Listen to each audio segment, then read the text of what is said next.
Well, hey guys, Putty Tuck here. My name's Putty, I am Tuck. and we're here on Raw. We went a little quick. We usually start a little earlier than this, but we just recorded SNME, so we were, vibe was a little different than usual, so we ended up on this screen. But we're here for Monday Night Raw. It's the 20th of October. It's the Fallout shows from that SNME that you saw us book on the last VOD. Tucker, how you doing?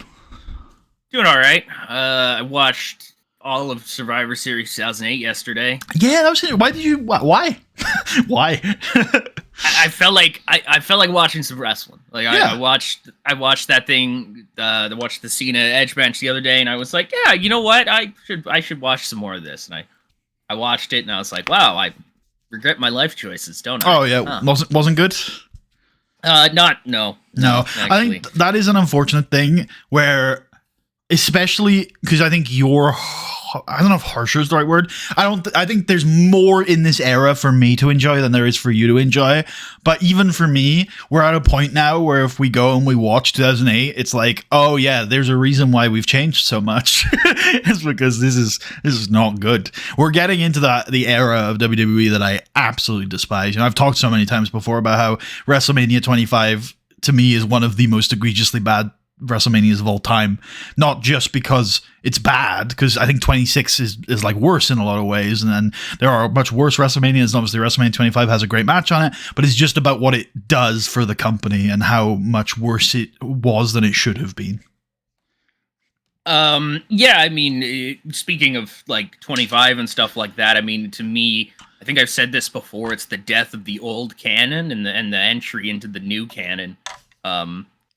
For the WWE. So it's the resurrection of Christ, if you will.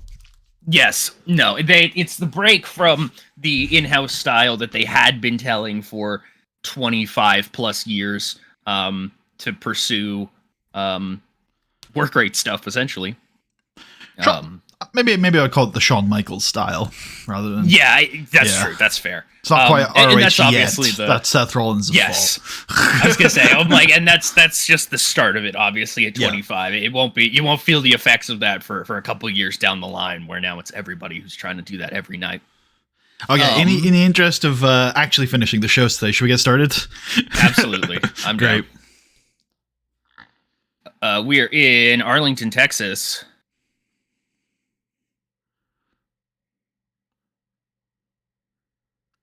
Huzzah. Huzzah. Got 250. Oh yeah, we forgot to use any of our creative energy from SNME, by the way. That's okay. That is okay. Training session.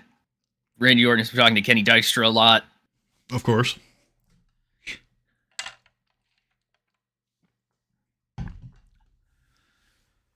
Let's just do nothing.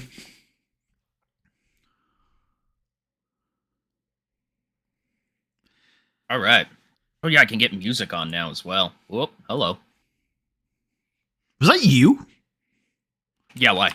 Okay. Is that Spotify? Yeah. You're on a Spotify album or something? I'm on a Spotify album? Oh no, that's the cover of my playlist. I see. It's a really young picture of me. Yep. It's also an emote, I think. I think so, yes. On Twitch, yeah. It's because my picture is not my actual picture. This is my actual picture on Spotify. Based. With the GameCube, bruh. I was like, oh my god. I know. It's fantastic. You are in two of the emotes, but neither of them are that picture. We've got Matsu Nice and Matsu Oh My.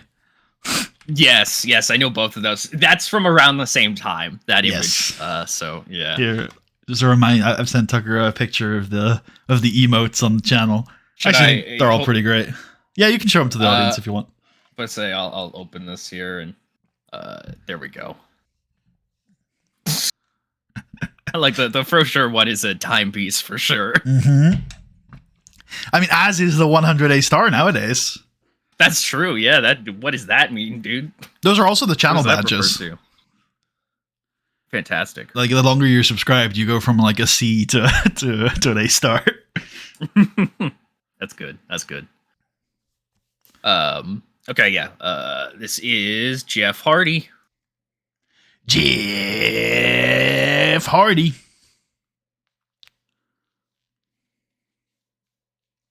We're going to kick things off with the new United States champion, Randy Orton. Yep. Who comes out down to the ring with his belt in hand, and then he gets on the microphone. He says, "Ladies and gentlemen, at the start of this year, I promised that we were entering the age of Orton. And though many have doubted me since, at Saturday night's main event, I proved that I spoke the truth. See, I stand before you today having won everything there is to win in this business. And 2 nights ago, my legacy grew." And he lifts the title up. "In more ways than one." And then he points to the ramp, and here comes Cody Rhodes. Oh my. All right, this is 2 parts for sure now. Cool. How long is the first part there? If it's including entrance and promo, 6. Okay. And then we'll do another part here. Cody Rhodes working the crowd, cameo, non-speaking. He's going to come down and then start talking. How many parts you want to turn that into is up to you. We'll just do it as one. Yeah, cutting a promo. Randy Orton working the crowd probably, because he's going to do a little bit of talking in here. And Cody's going to come down and they're going to shake hands and embrace. Actually, Orton's going to look really happy, and he's going to say, "Cody, 2 nights ago you made the right choice. You set your career onto a bright new path. But I don't want to speak for you. Why don't you tell everyone exactly what it is that you've done?" And he gives the microphone over to Cody Rhodes.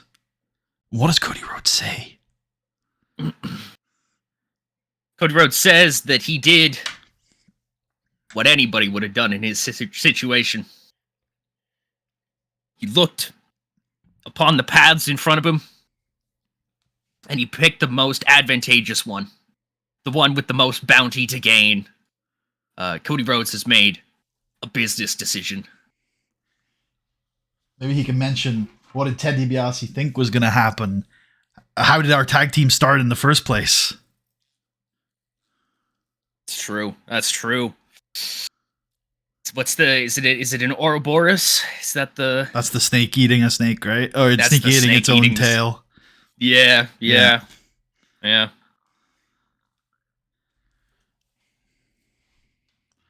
Yeah, I think that's okay. sufficient. Yeah. Yeah. Just like, yeah, all right, excellent. How long is this second part? I just thought of something in my... I like some ahead. sort of ending concept where Cody's like, "Ted, you've learned a valuable lesson that no matter how big you get, there's always someone bigger."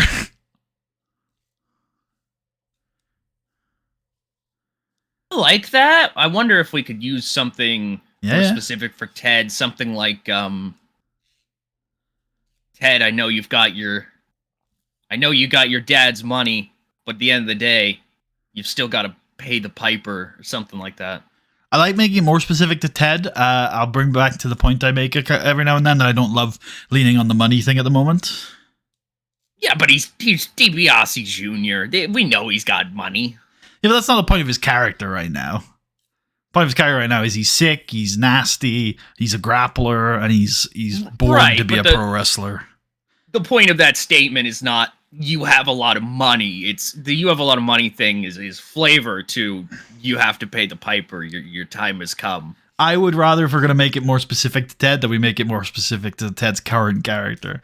What about something like, no matter how good your wrestling blood is, you can't beat Randy Orton or something. I don't know. Something in that line?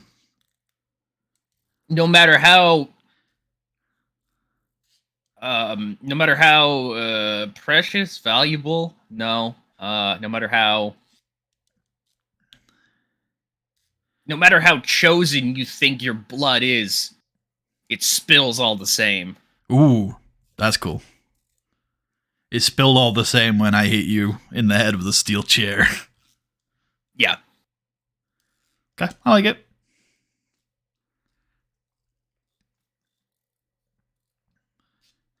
Where are you going? Why are we having Cody Rhodes speak for 8 minutes? Well, hold on. I'm thinking 3. Yeah, okay. Cool. And this is character development. Okay, that's fair. I went back and forth on the 2, so. What did you put the first angle as? 'Cause I think the first one's probably just generic. Generic. Yeah, cool. There we go. Hey, already at a better level of understanding of each Cody other. Rhodes has joined Randy Orton. Put in brackets or parentheses question mark because seems pretty definitive. But all three of these men are. You can never tell. We're gonna go off screen on Ted there as well. I think this is a victory for Cody. I think it's a major victory for Randy, and then regular victory for Cody. I feel like Randy converting.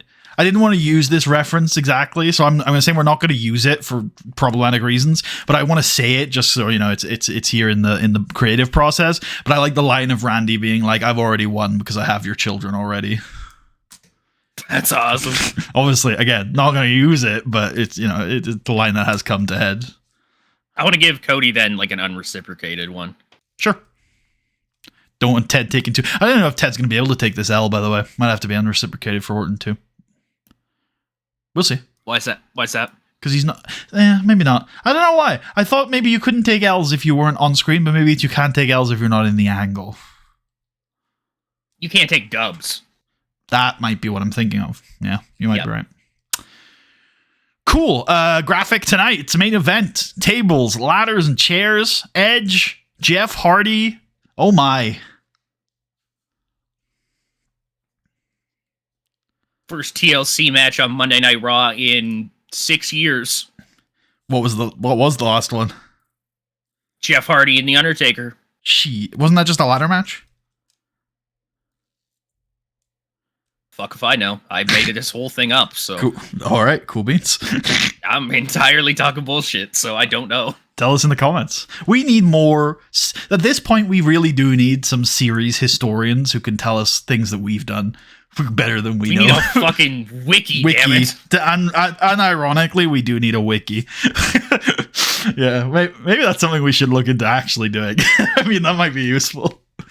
Or like that might be fun. A world anvil. I don't know if you know what that is, but it's kind of like a wiki. Don't. Yeah, but it's for like your D&D worlds and stuff to keep track of stuff. We're both just sick enough that we're both just like, that sounds fun as fuck, man. Getting to build a wiki? Hell yeah. Yeah, I mean, ironic. Of course. I mean, that's basically what we're already doing. That's true, yes. All right, we should wrestle. I think we should have women's wrestling. I think that could be fun. Beth Phoenix versus Victoria. I know. Yeah, cool. I think Beth Phoenix's mind isn't in this match. She's been thrown off her game. Her heart's not in it? Her heart's not in it. I struggle to think that means she should lose. But maybe she should. What do you think? Can you come up with a justifiable finish in which, even though she's not all there, I'm starting to sell myself. Maybe the story is that even though she's not all there, she's still insanely good at the wrestling, and she could still beat Victoria as good as she is, even giving 60%. My only other thought is that Beth fucks up somehow and either double count out or just loses by count out. Ooh, that's cool. Like she tosses Victoria back in the ring and is about to slide back in, but that's it. It's a 10 count. What the hell, Beth? I think I like it more with the double count out, where she doesn't quite realize that she doesn't quite realize what the count is, right? And so she's getting Victoria back in the ring, and then they both get counted out. Apparently, Edge and Ric Flair had a TLC match on Raw in 2006. Yeah, I remember that. I think that was on the build-up to the Cena one, and I don't think we did that in our save. Yeah, I was going to say, we didn't do that, so. Time on this, then. I think that's like a 5-minute match. I was going to say 6, so that's fair. Cool. Double count out. There it is. Protects Beth and storytelling match. Yep. Cool. Next Saturday, it's are we confirming the name yet? Is it next Saturday? It is. Oh my god. It is, yeah. Yeah, go for it. I can't think of anything else, so. Next Saturday, it's SNW 27, Living the Dream. Living the dream. I would love to stylize it like this, but I will give you I will give you Livin', not duh. It'd have to be Livin' the Dream. Yeah, I'm happy with that. I like it. That'll work. And before that, there was Kane versus the Dudley Boys versus Christian. So this was TLC. This is one of the TLC matches on Raw in October of 2002. That might be it. Yes. I might be right about the 6 years then. I just know we likely have not done a ladder match on Raw. Ladder match, we've definitely done. TLC match, maybe not. I remember. We've done a ladder match on Raw? I'm pretty sure Mr. Kennedy versus Jeff Hardy for the WWE Championship in December of last year was a ladder match we did on Raw. I think you're right. Yeah, you're right. Good call. Cool. There might be others, in 6 years. Oh, I guess it is for TLC. For TLC, yeah. You can tell I definitely think they're different match types, eh? That is interesting. There are certain things that are wild to me because, like that, and also the Falls Count Anywhere thing, where you're like, oh, it's just another version of Extreme. It's just when it's clearly not. It is wild to me what you consider. So it's the same with TLC. Honestly, TLC to me is a drastically different match to a ladder match. Oh well, Extreme Rules isn't the same as Falls Count Anywhere. Hardcore and Falls Count Anywhere are the same thing. They're not though. Yeah. A hardcore match is a Falls Count Anywhere. I mean, not at least in modern WWE parlance, it isn't. Well, modern WWE has not used the term hardcore match for. I mean, modern years. WWE is in like post 2001 WWE. Oh well, they use hardcore for a couple years, and then they switch over to Extreme Rules. Correct. But it's different because hardcore match it was Falls Count Anywhere. Not in 2005, 2004, 2006, it wasn't. Yeah, because they wouldn't call it a hardcore match. They were still calling them hardcore matches before, like around the before the WWE CW thing. That's when the Extreme Rules stuff really took off. Which would be 06. Yeah. Well, no. But yeah, late 06. Mid 06. Right. Okay. I will need you to provide me evidence, by the way, because I don't remember that ever being the case, that hardcore matches were Falls Count Anywhere.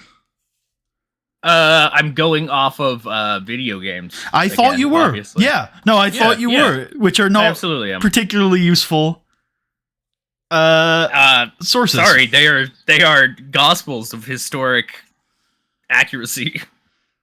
Mm-hmm. All right. Backstage. Let me just make sure I know exactly how this angle is going to go before I do it. I'm pretty sure I know. But let me just confirm.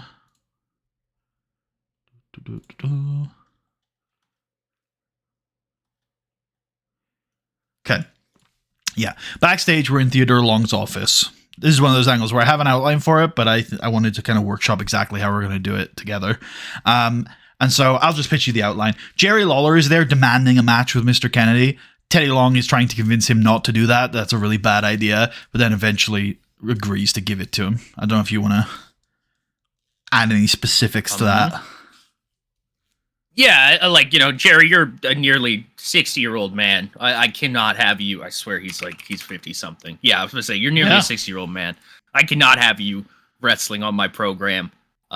If something happened to you, I would be held responsible. Something happened to me. Teddy, you want to worry something's going to happen to that young brat. I'm going to beat the shit out of that guy. Okay, well, I don't want you doing that either. That seems bad. And then Jerry Lawler what do you mean? This is a wrestling program. Yeah, well, you're not going to attack that nice young man. No, you're not going to attack. I want you to book me a wrestling match against him. My angle here was that Go on. Jerry Lawler's like, maybe I will just go get him. And then Teddy Long is like, okay, well, I can't have you doing that, so maybe I do have to book a match here. Fuck. I like that. And it shows a little bit of incompetence on Teddy's part because he can't think of a more creative solution to keep an old man from attacking Mr. Kennedy. Yeah. Teddy Long is just like, fine, at least in the ring, there's a referee there to stop it if you get yourself in trouble. Even if it is George Hackenschmidt. Even if it is George at least won't let you die. So, Jerry Lawler gets a match against Mr. Kennedy. Fantastic. 3? Yeah.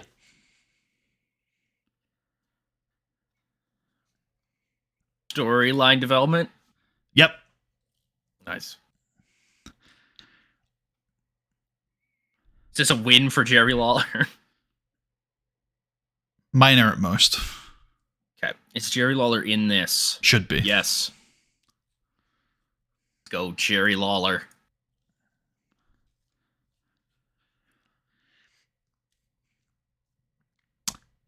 Also next week, we're going to see Ted DiBiase Jr. versus Cody Rhodes. If that's okay with you. Yep. Cool.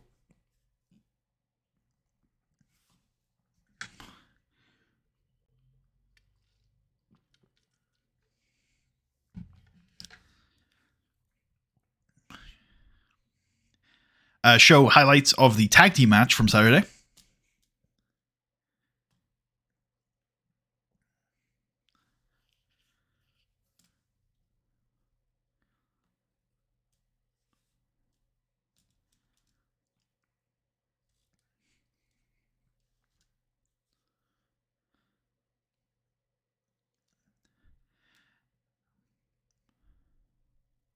And Miz and Morrison are looking to get right back on the right track right now, as they're going to take on William Regal and Mark Henry.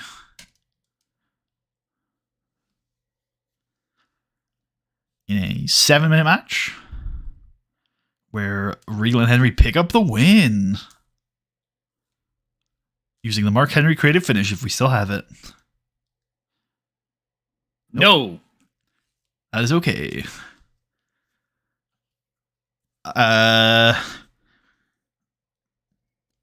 Survivor Series ad.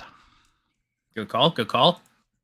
The undisputed king of Thursday Night SmackDown, the Destroyer, the World Heavyweight Champion, Bobby Lashley. He managed to survive the scramble on Saturday. Will he survive Survivor Series? Will he survive the path to Survivor Series? Still a month away. Not wrong. Will he survive Nuttermania? The true build. Nobody survives Nuttermania. Michael Nutter versus Bobby Lashley. Survivor Series main event. I had something here, but I cannot remember what it was. Oh, nope, cannot remember what it was. Cena, Shelton, Batista, Tommy Dreamer, Dolph Ziggler. Dreamer's in a feud with Dolph Ziggler, isn't he? I believe they had a triple threat where yes, we did make a story for this.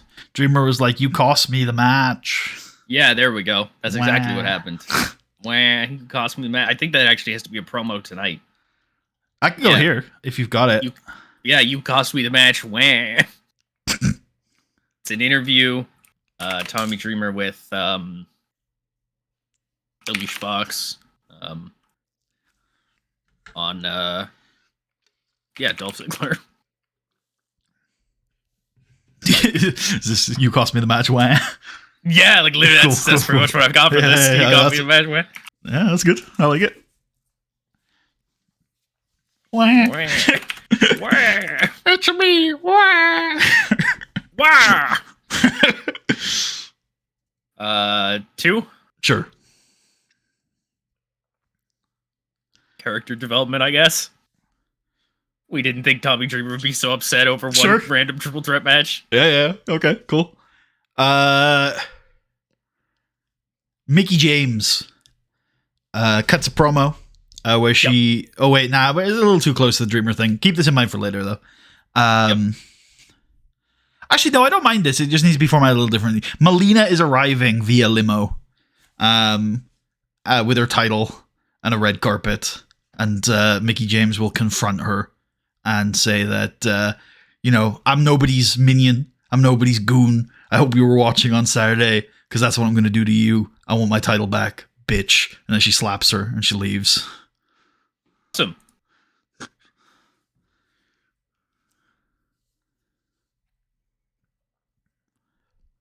the 2-part angle here, 3-minute, the way you formatted it exactly, 1-minute attacker victim surprise.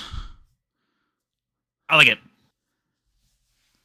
Storyline development feels to me. Sure. It could be generic though, but yeah, I'm leaning towards like we're moving towards these two fighting, so I feel like there's some progress happening in the storyline here.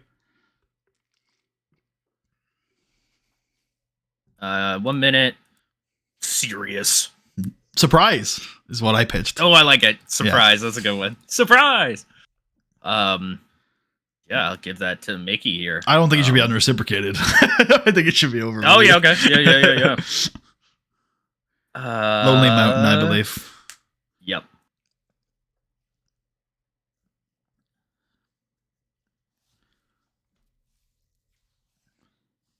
Perfect. What the hell's that? Oh, I see. You know what I do want to check really quick? Yes. Oh, yeah, okay. That looks pretty good. I bet too. Yeah, okay. Lost a little, I think. Yeah, but not much. She's fine. No, yeah, more improvements for Mickey than losses for Beth, so I'd say it's pretty good.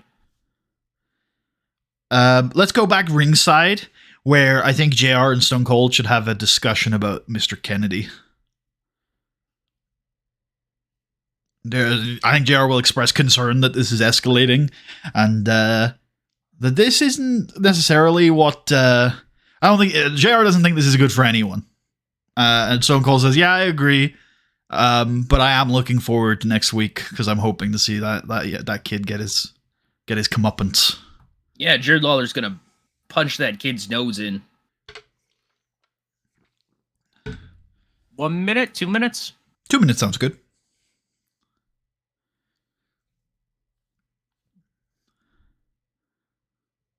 Hype? I don't think so. Well, it's a little hypey because we're hyping up next week's match, but I think it's more about like either character development or just generic. Don't think we're learning necessarily anything new here. I'd go with generic, yeah. Yeah. All right. Who's that coming down to the ring? It's Charlie Haas. He comes down to the ring, he gets on the microphone, and he says, hold on, let me get my notes for this angle. He says that he's been really frustrated lately with this whole situation with Shelton. You know, a few months ago, he had this big blowout with Batista, and it kind of sent him through a loop. I've always tried to work hard. I've always tried to do the right thing. I've always tried to be the best version of myself that I can be in professional wrestling. And when Batista came here and just painted me as the bad guy, it really hurt. But that was one thing. Batista doing that was one thing. But when my best friend starts doubting me, that's a whole lot worse. But look, I get it. I'm not always the best at expressing myself. That's why I prefer to do it in the ring. And last week, that's almost what I did. I was seconds away from winning last week. And I know it. I think you all know it. I think Shelton Benjamin knows it.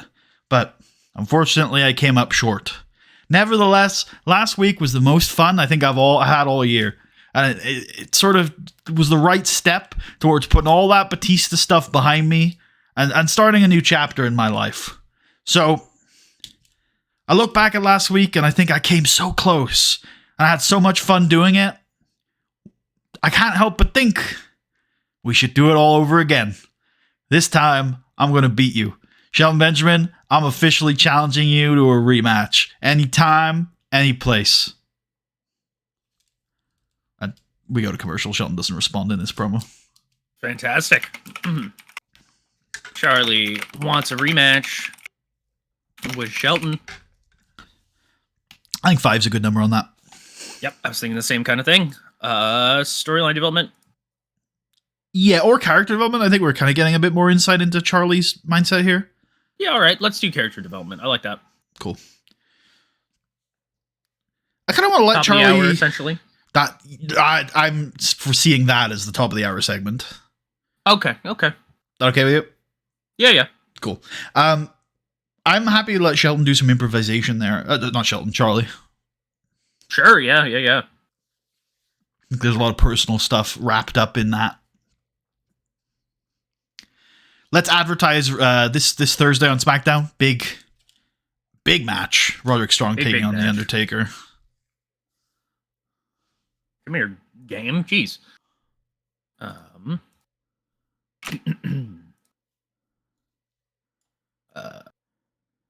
Taker versus Strong this Thursday.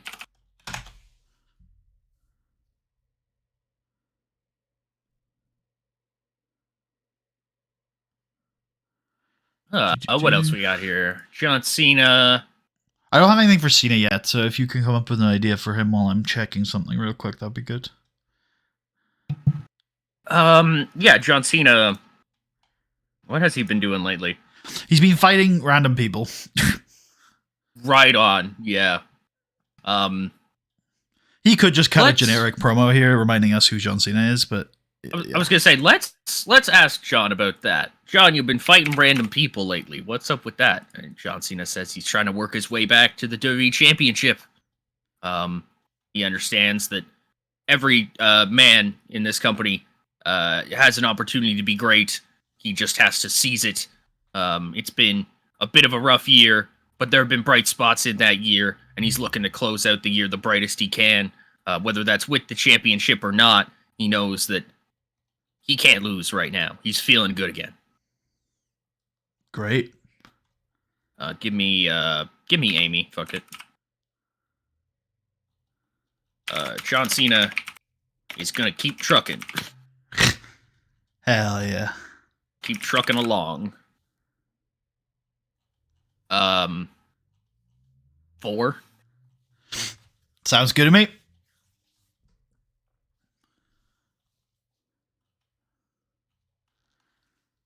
Okay, cool. I thought I had made some notes for the main event, but I don't have any, so that's fine. A lot of it's going to be self-evident anyway, and repeats of stuff we've done in the past. I don't think we need to go too hard into what the main event's going to look like. Yeah, fair play.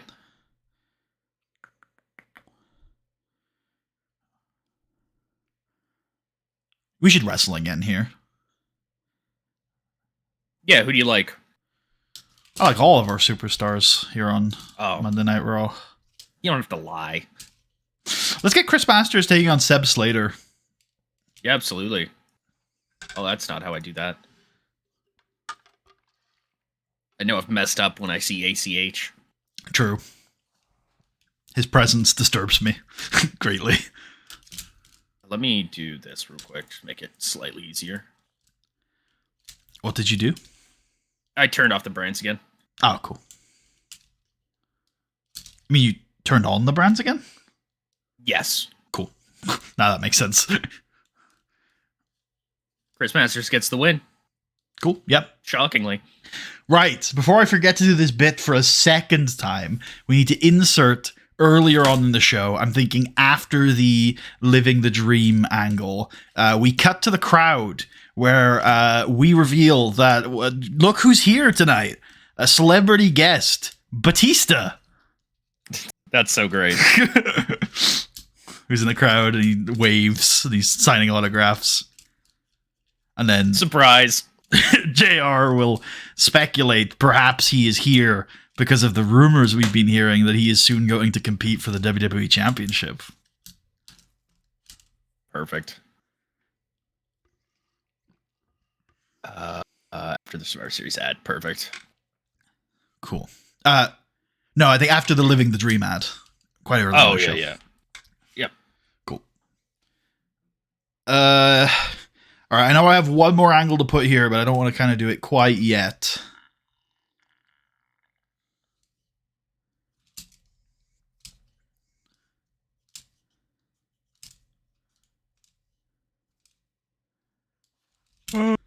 We could have Estrada cut a promo for the BDSM. Yeah, I'd like that. Yeah, Armando can say that now that the tag titles are kind of an open scene again, his boys are coming to take what is theirs. Yep.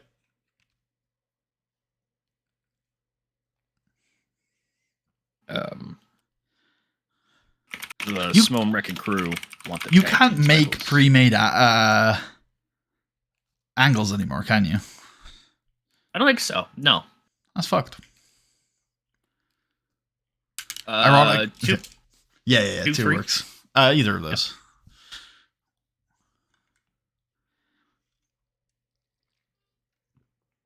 All right. Backstage, Amy Weber is interviewing Shelton Benjamin about what we heard earlier tonight. Okay, let's. I'll swap her out of this Cena thing then. Oh, sorry. Yeah, I would think I prefer Amy for the Shelton one. Yep, you're good. I knew you would. Who's my last one, Putty? Amy, Alicia, and Chris Nowinski. Chris Nowinski, that's who I'm thinking of. Okay. Yeah, and she asks, did you see the Shelton Benjamin? Did you see the Charlie Haas promo earlier? What do you think about it? And Shelton's going to say, well, first thing, I want to thank Charlie Haas for the match last week. It was great. I enjoyed myself greatly. It was great to get the spirit of competition. There aren't a lot of people on this roster that know me quite as well as Charlie Haas and can give me quite as good of a match as Charlie Haas. And so I just wanted to thank him for such a great match last week. Second of all, we did settle a lot last week. We settled a lot in the ring. I got to understand Charlie a lot better than I have been. But I think I speak for everyone when I say it was disappointing that we didn't get a winner. Charlie's right. He was the better man last week, and he did come up short. But I do wonder what's costing him in these high stakes situations. After all, last week isn't the first time that Charlie's failed to take advantage of being the better man on a big night. But Charlie wants a rematch. I'm down. Charlie Haas versus Shelton Benjamin next week on Raw. You got it, Charlie. But I want to let you know that you're going to... actually, hold on.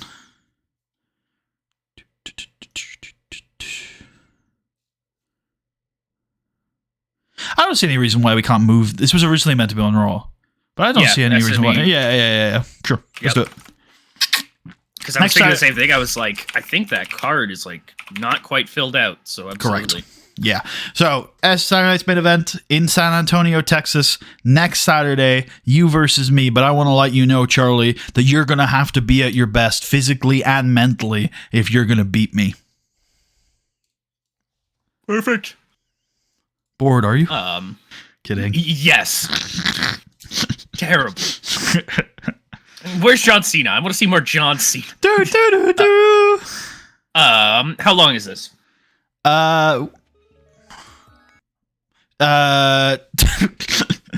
It's about 4 minutes, I think. Okay. Storyline development?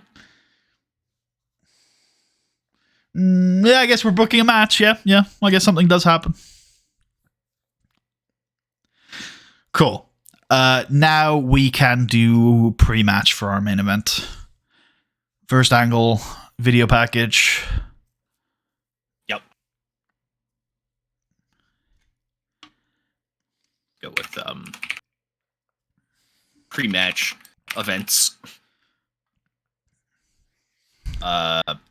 2 on the video package. Sure. Then 1 minute Edge entrance.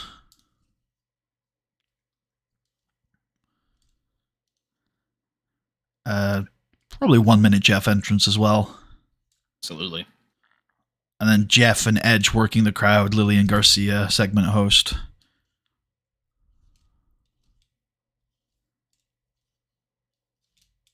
This can also probably go 1 minute. Yep.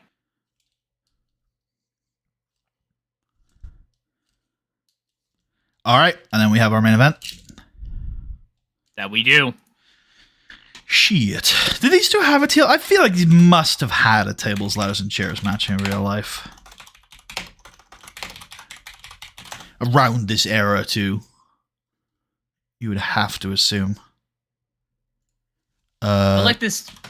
Mm-hmm. I just noticed this description. A match where tables, ladders, and chairs fill the ring? Yeah, Yeah. Yeah.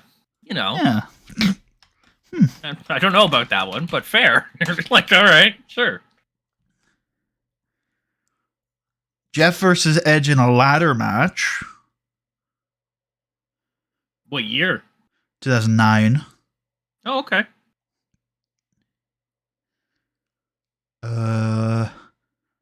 I do want to look through this because I am curious. Yeah, go ahead. Oh, I'm getting pretty far back here. Hold on, let me make sure to specify non-house show because I think I can do that. Yes, I can. Broadcasted shows.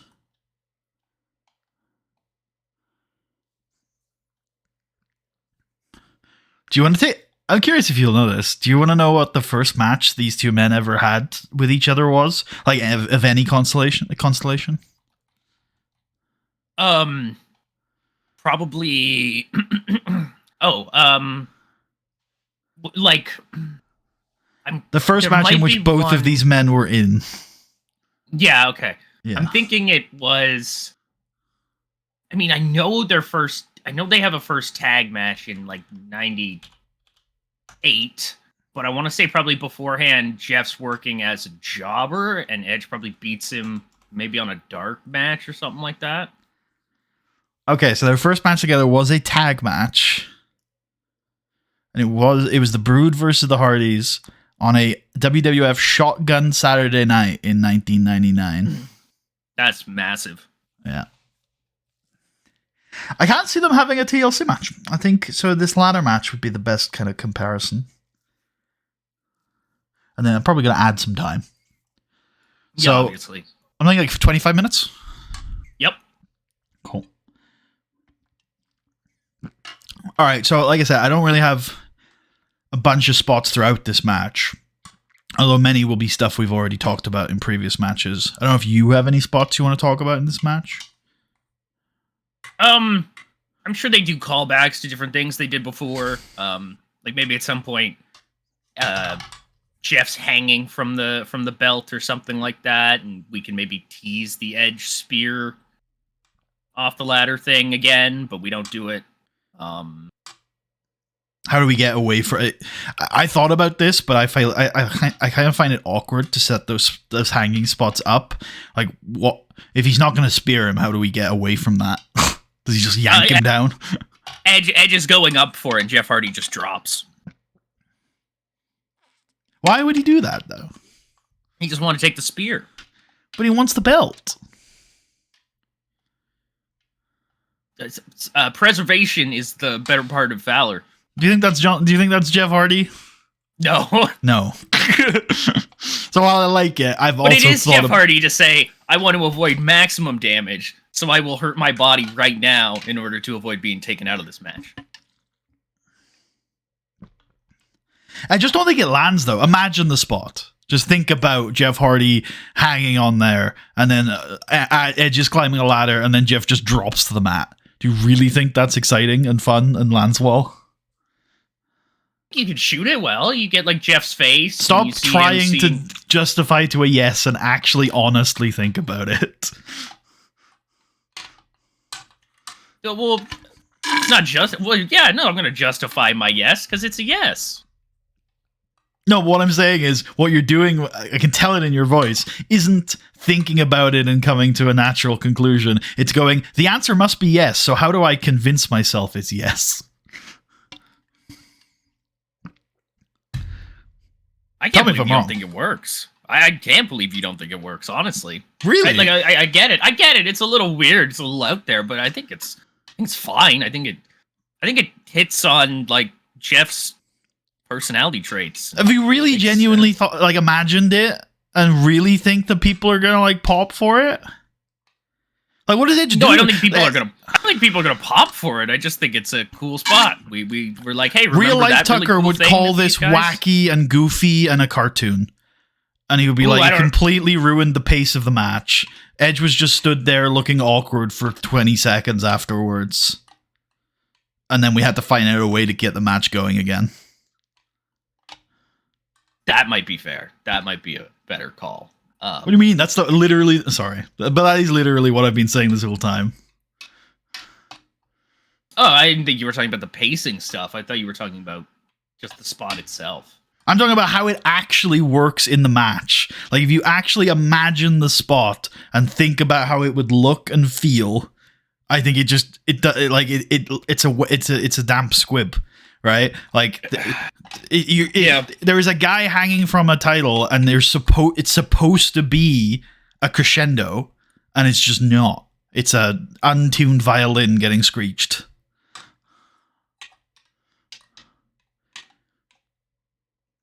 Yeah, I don't know. I don't have like a massive problem with it. I can see everything that you're saying, but like it just sounds like you outright reject the idea of the spot, and I think there's stuff to it. Like it's not a big pop spot. It's not a big. How do I it's say a this? build to a crescendo that doesn't crescendo, quite literally. It's not that I outright reject the spot, as in there's nothing of value there. I just think it's a non-starter because when you actually put it into a wrestling match, it doesn't work. That's fair. Is it though? No, I don't feel like you're I think you're just saying that. I don't think you actually think that. No, you're right. Because the part that really got me was how do we like restart the match from there? And I'm like, yeah, you're right on that. But if you actually thought I was right, I feel like you would have said that a couple sentences ago because I've said nothing new. I feel like you're still in this place where that was the moment where I did say, all right, I did start. But you kept defending it. You kept defending it though. You kept saying like, okay, well, despite that, it's still a spot with some value to it. We should, there's still something there. Well, yeah, because I push back on the idea that every single thing has to be a big crescendo or a big pop or something like that. This can be like a small... That's not what okay, no, I need to address that directly. That's not what I'm saying. Not obviously, but like that would be a really silly argument for me to make. So you should probably assume that it's not the argument I'm making. Fair enough. Yeah, just try and steal man's better for conversation. What I'm trying... Okay, maybe this will make it better for you. You are setting up a spot that is building to a crescendo. You actually just literally said it. You are literally building to a crescendo and then not doing it. Yes. That is always bad.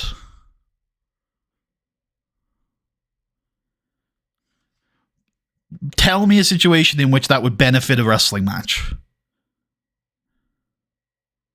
Okay. Yeah. Okay. Because I'm like, fuck that. It's a cool character thing. I don't care about your pacing or your thinking it through, but you're right. I should think it through. Well, it's not about should. Do you actually think that? Well, do you actually say fuck the wrestling? Let's just write whatever, and then if it's a bad wrestling match, it's a bad wrestling match. I think if that happened in the context of it being a callback to the spot that's already happened, has been replayed 1,000 times, I think I'd go, cool. But then you'd be sat there for a minute while the match is trying to figure out how it recovers from that. Which is the thing that I had said, initially as well. That's where you got me, where you were like, how does the match restart itself? And I'm like, oh, fuck, you're right. There would be a prolonged amount of downtime, or Jeff just gets back up, and that feels even worse. Well, then do you not agree that it is a non-starter? Yes, fair. Right. Okay. All right. Not really a point to the conversation, but I felt like having it, I guess. I mean, part of it is because I've thought about doing that spot over the last little while. And I'd love to be able to do a spot where he's hanging from the belt. But it's hard. Yeah, Edge also doesn't have any like lift moves. So he can't like catch him out of it. Like if it was like, I don't know. You can hit him with like a DDT, I guess. Yeah, but I mean, like, if it was Dave in the crowd or something like that, that's an easy transition. He just gets his legs, and he's up in a powerbomb position. I mean, I don't think it's... He's up on his shoulders. I don't think it's... I also, actually, to go back to the central point of it as well, because I sort of just touched on the pacing part, because I think it's the non-starter issue, but I'm not convinced by the idea of Jeff Hardy trying to win the WWE Championship, clinging on to the WWE Championship, and then saying, fuck it, I'll just drop to the mat. And again, I just don't think it, even if you are making the, he's preserving himself argument, again, there is something to landing that moment in a way that feels satisfying. And a man, maybe this goes back to the meteor to the outside when there's nobody there thing, like a man just intentionally falling to his ass, it just doesn't seem like it's ever going to be a satisfying character moment for anybody. He's just a dumb fuck. No, he's actually being smart is what he is doing, but no, a smart guy would just grab the fucking end of the belt and take it and win. That's very hard to do, as has been proven in ladder matches. You can't do that while you're hanging. That would be insane. Well, then why the fuck's he hanging in the first place? Because the ladder fell. Yeah, that's fair. The ladder fell over. I don't know.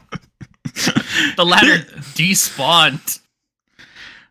There is a value to constantly trying to pick the one ridiculous answer to the question. I feel like there is also a value sometimes to being like, oh yeah, it's just dumb. Yeah, no, that's basically what I just did there, right? Like, okay, that's an interesting one. Conversation. I mean, okay. Actually, maybe I've never. Yeah, it was like maybe I've never expressed that. I will do that. Yeah, like I'll give the joking answer there because I've thrown my hands up and I'm like, you're fucking right. There is maybe nothing. You don't recognize that there is a difference between giving a joking answer and accepting that something is dumb, because there is a difference. When you use humor to play it off, that's very dismissive. That makes it sound like you don't agree. Even when you do, it's like because there's no. The only way the conversation can continue from that point is by me addressing your joking answer. Really? Right? True, yes. Especially if because what tends to happen is that I'll do that, and then you'll give another joking answer. So you to that point, you really do seem like you're justifying it. If I go, why is that thing blue? And you go, well, it was painted blue. And I go, well, why was it painted blue? And you go, well, because blue was the only color in the store. But the initial impression you had was, yeah, it's kind of dumb that it's blue. By doing that, you've talked yourself into the position of defending that it's blue. Fair, yes. I don't entirely know why I do that, honestly, now that I think about it. I think the only thing I can think of is if it's something that I like enough, it's probably easier for me to joke about it and downplay it into something than to just be like, well, guess we're not doing that. Yes, which often leads to like a 3-minute back and forth where you say that you've gone off something, but you've never actually expressed that. You just keep justifying it. So how are we supposed? Like, how am I emotionally supposed to move on from that? Because that's fair. Yeah, yes. It's like, well, what am I supposed to do now? He seems to be accepting that it's bad, but he seems to continue to want to do it. Do we just let you just do it? And then you'll say, no, let's not do it. But I'll be like, okay, but you still, it sounds like you still want to do it.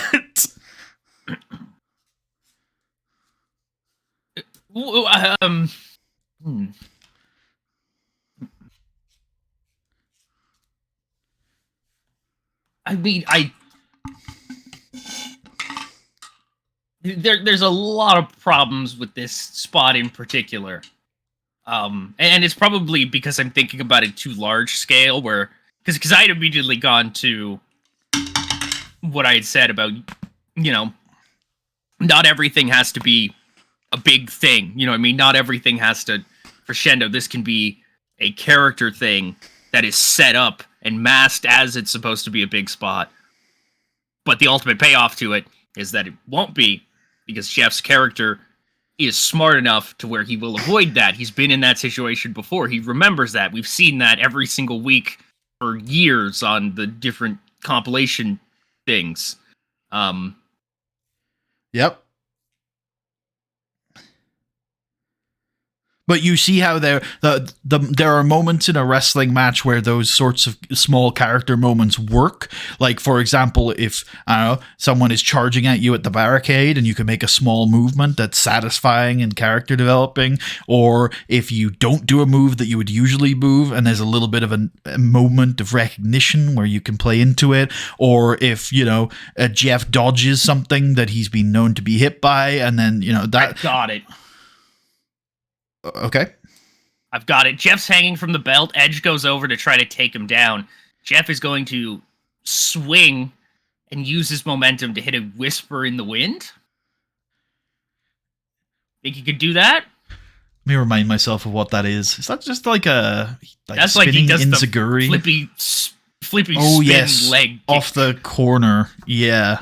I'm like, do you think we could do like he like kind of swings maybe, and we can get him to double back and do a spin or something? Maybe. Because it still gets the thing. It honestly, it doesn't matter terribly.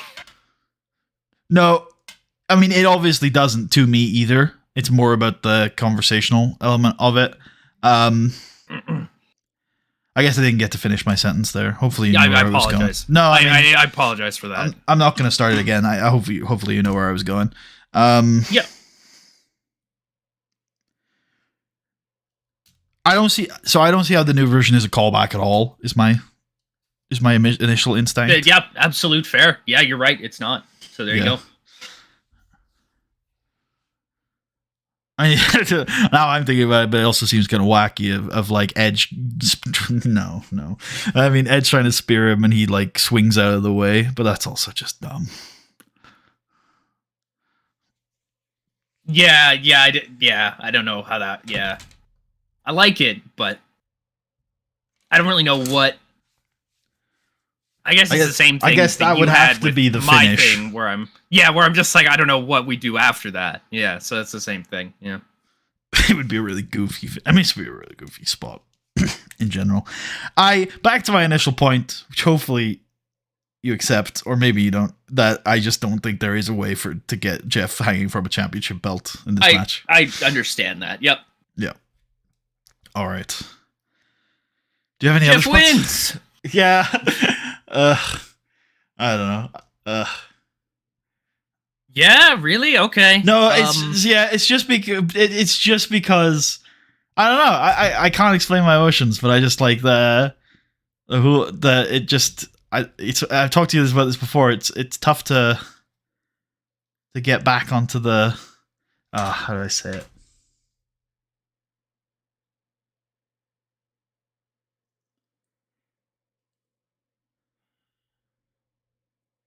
I don't know.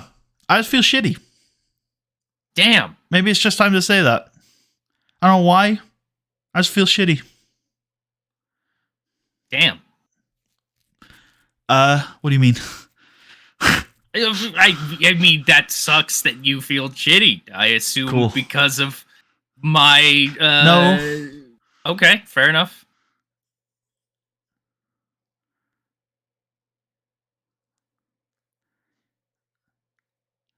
I've got this barrier where it's like I know what I want to talk about with this match, but it feels wrong to just go from that conversation. It didn't feel like it's fair on you.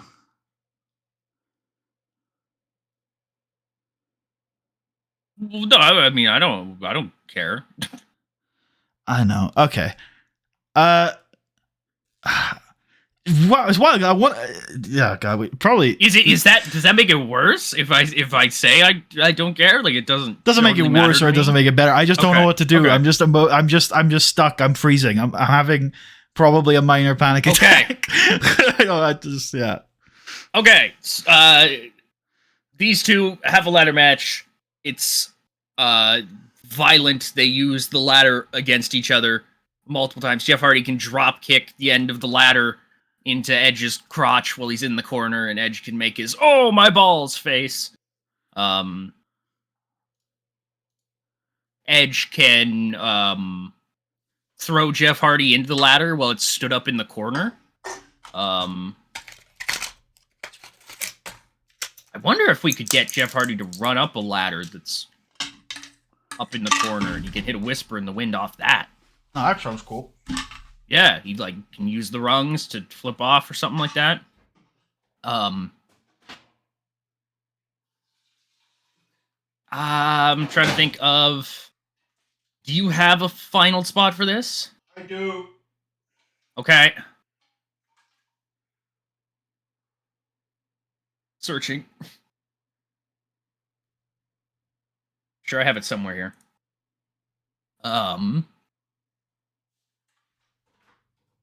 We'll get a table involved at some point. There'll be a table in the corner. Maybe Edge can spear Jeff Hardy into the table in the corner. Okay, they're both climbing. They're both climbing the ladder. And there's two tables set up in the corner behind them, and Edge is trying to superplex Jeff through the tables. Edge punches him off, and Edge like slumps backwards onto the tables, and Jeff reaches the top of the ladder and looks at the belt, and he does his Jeff Hardy things, and he swanton bombs Edge through the two tables. Yep. And then he like climbs the top of the ladder, exhausted, and he's almost at the top when Edge is also recovering, and he starts climbing, but Jeff gets there and he gets the belt, and then Edge collapses off the ladder. Yeah, Edge looks up at Jeff Hardy, you son of a bitch, and then falls off the ladder as he's totally spent. There's no reason to keep pushing himself. Jeff Hardy has retained the WWE Championship. I feel like that's a crazy bump for Jeff, likely. And Edge, yeah. And Edge, yeah. Oh, Edge says no. Stunt bump, then. Stunt bump, It is.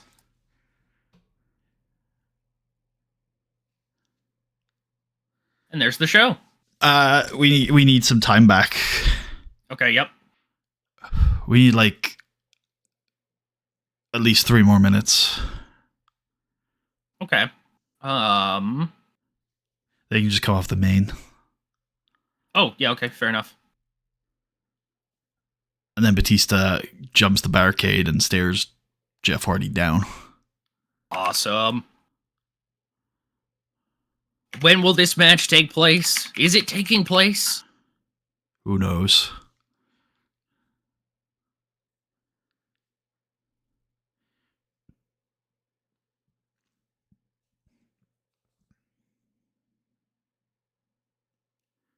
Four minutes. Sounds good. Perfect. We'll do hype, generic, surprise. Storyline development? Yeah, I like that. Well done. Thanks. Just want to make sure these guys are in the same kind of thing, because I don't think... Okay, yeah, I'm going to throw Dave in here. Yeah. All right, let's run it. Cool. Oh, wait, no. We need to get... Oh, yeah, do you want to... Yeah. Can I see the storylines? Absolutely can. Oh, yeah, this thing. I knew this is going on. Do you want to... I mean, Chris Masters is wrestling. Okay. Chris Masters is wrestling here. Matt Hardy's not doing anything. I think it's okay. Is it continuing, though? Like, when you say, I think this is okay, do you mean it's okay to take a break? Or is it like, I don't really want to continue this storyline, so I'm okay not doing anything about it? Ooh. I'm down to keep it going if we want to. If we wanted to kill it, I don't think there's any massive regrets there, but... I'm not necessarily, like, hard against killing it, but it would be one of those things where we done stuff for weeks and then just, like, dropped it completely. Okay. You know, I hear you there. Prescription there. Okay. No, but I hear what you're saying. I think you're right. I think we should probably just do it, because otherwise all we're going to do is probably reshuffle, and this will be like Tommy Dreamer, Chris Masters or something before you know it. Well, I think Masters is heading towards the United States Championship. Like I said, my point there wasn't that these guys have nothing to do. It was more that, like, we would be dropping a storyline that we'd started. People might notice that. Am I explaining myself properly? Yeah, no, okay. You're right. I was trying to think. I would probably just leave it for this week. But if you think it's something that needs to be progressed, we can do like a Matt Hardy interview maybe, where he's like, where he very adamantly is like, Chris Masters, we have business to settle, because he's just been told by Jeff, stay the fuck out of my business, tend to your own shit. And so Matt will be like, all right, fine, I'll fight you, Chris Masters. We have some underlying beef that has not been resolved. Okay. as long as you're aware that that is essentially like the Masters Matt thing is all about Jeff. So that would be basically be Matt going, okay, I hear what you're saying. You want me to stay out of your business, so I'm just gonna go away from you and still be meddling in your business. Yes, just that over would there. be yes, my idea. I'm gonna do it around the corner so you can't see it. Okay, I like that. I think we need to be more subtle about it, though. Okay. Okay, well, you made the argument that you don't want to. You would prefer to just not do anything about it this week. I just think this show's good. I agree. I just. All right, just run the show. Run the show. I think we need. I think I need to pick my battles with my head right at the moment. So let's do it. Okay, we'll do it. We need to. We need creative ideas. Yes, we do. Okay. Storylines. Do you want to? We didn't look through them all. Oh, yep. You're right. That's hot. I kind of want. Yeah, I think I kind of want one for this. We keep going for now. Keep going for now. Absolutely. Yep.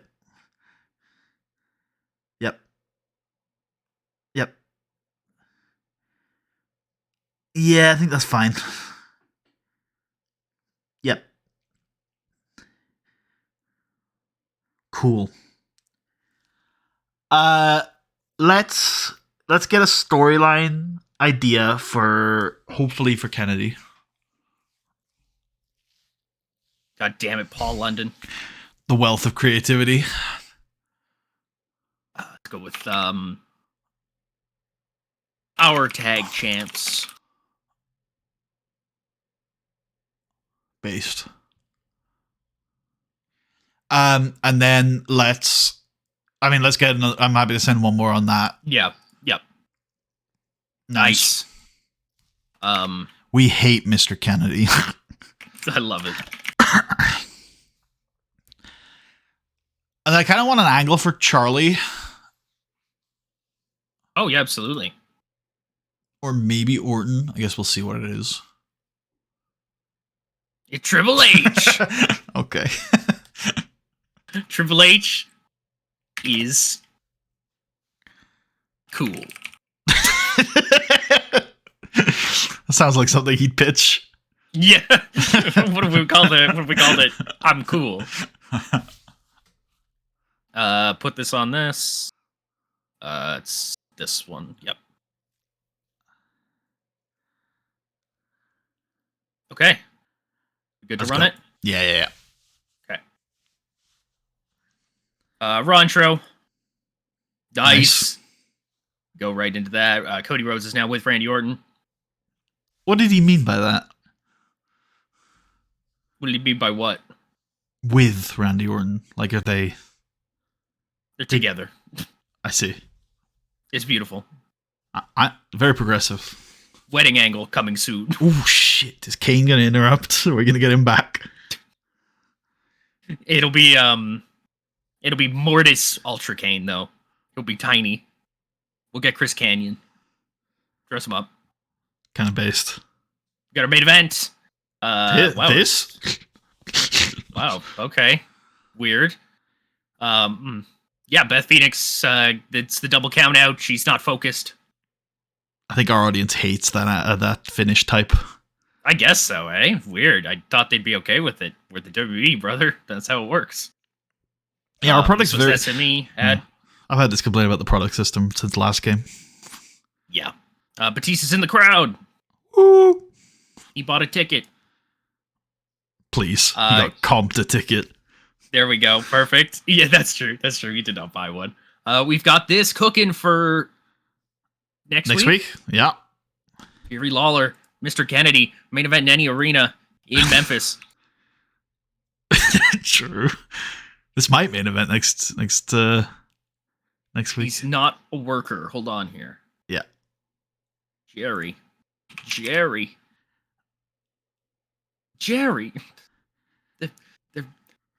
They're talking bad about you on the interviews, Jerry. Gotta do something about it.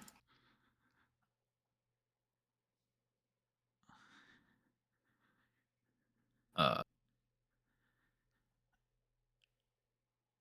I do not care. Me, thank you. We've also got Rhodes versus DiBiase next week. This might be the main event. Who knows? Yeah, it might be. Yeah, I don't know. Or it could be neither of these matches. Or both. Entirely. Both at the same time. It's a tag team match now. Playa. Bet you weren't expecting that. Holla holla. We get a recap of the tag match from last night. Miz and Morrison immediately lose. It's a base-ass TV banger. Real. Mark Henry hits the world's strongest slam. We've got the Survivor Series ad. You cost me the match. Wah.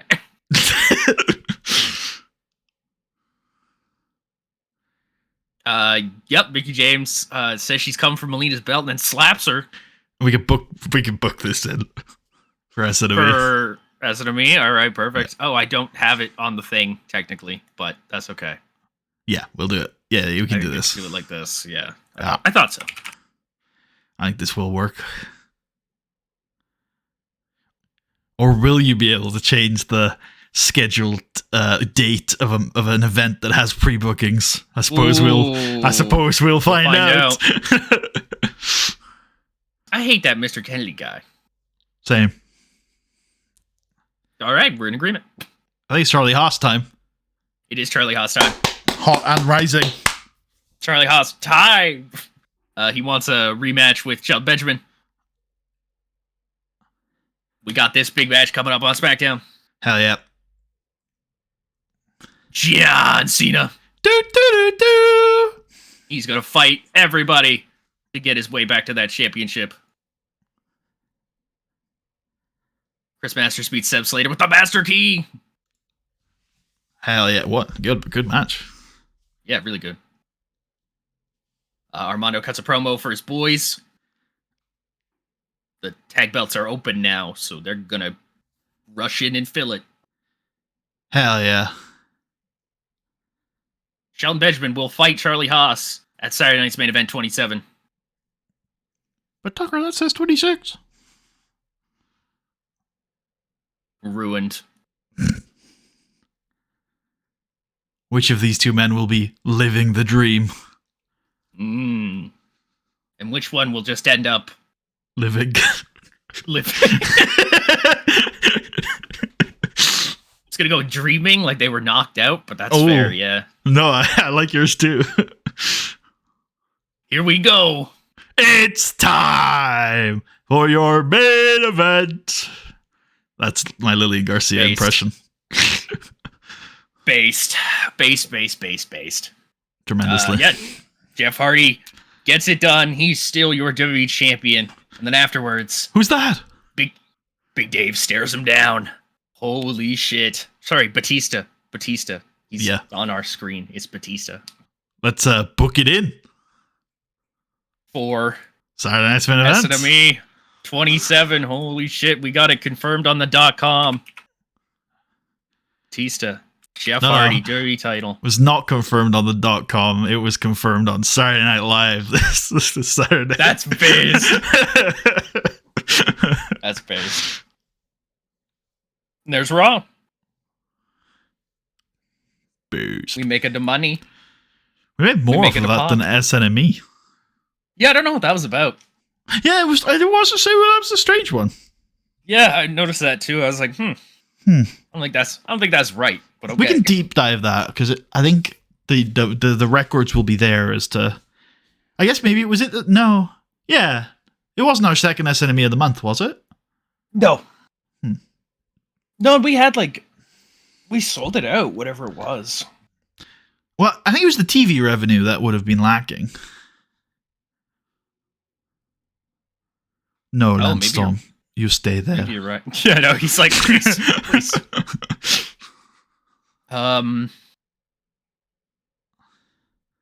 We did 18,000. Let me just see compared to the last one. Slightly lower on the TV views. Yeah. Did we not sell out the TD Garden? Apparently we didn't. Oh shit, we're washed. We're washed as fuck, son.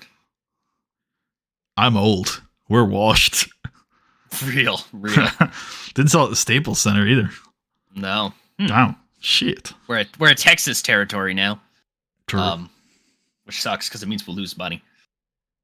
I guess The so. only thing I think of maybe is... No, we've been doing the same thing all the time here for this. Weird. Do you want to do SmackDown? I'm good if you are. Okay, yep. Absolutely. Cool. Look, it's Bailey Manix. XXS explicit. Shit. American wrestler based. Just based. Based out of the mid. He's American wrestler based. Whoa, holy shit, he is kind of based. I didn't see those stats. Yeah, what the hell, yeah. A little based. Oh shit, Antonio Honda. The third member of the Italian Mafia. Holy fuck. That man is Italian. Sporting a gimmick that seems to fall somewhere between a Luthez knockoff and Tarzan. Alright. Okay. I'm listening. Sounds normal.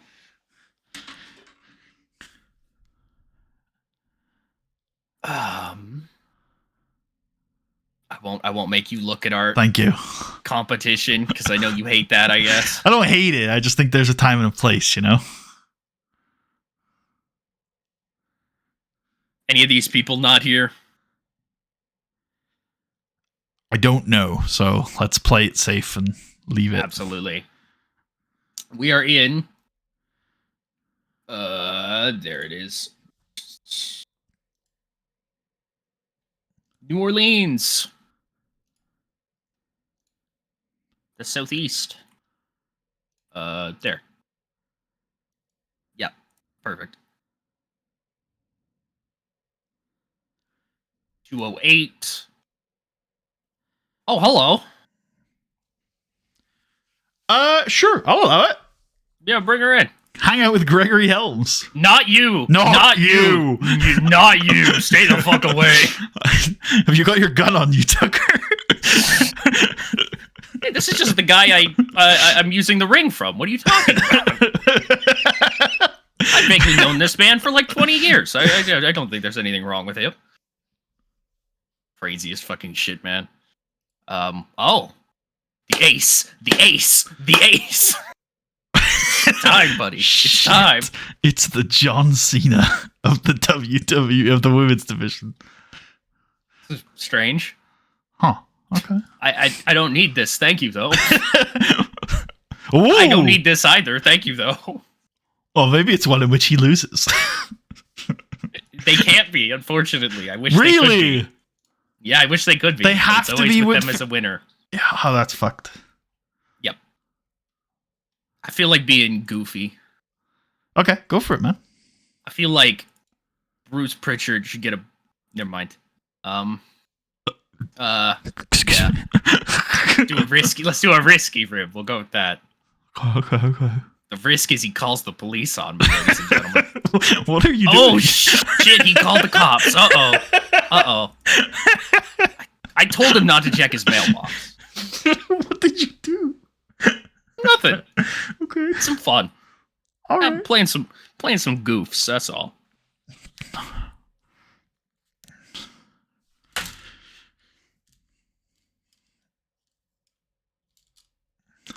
Or kicking things off with Bobby Lashley.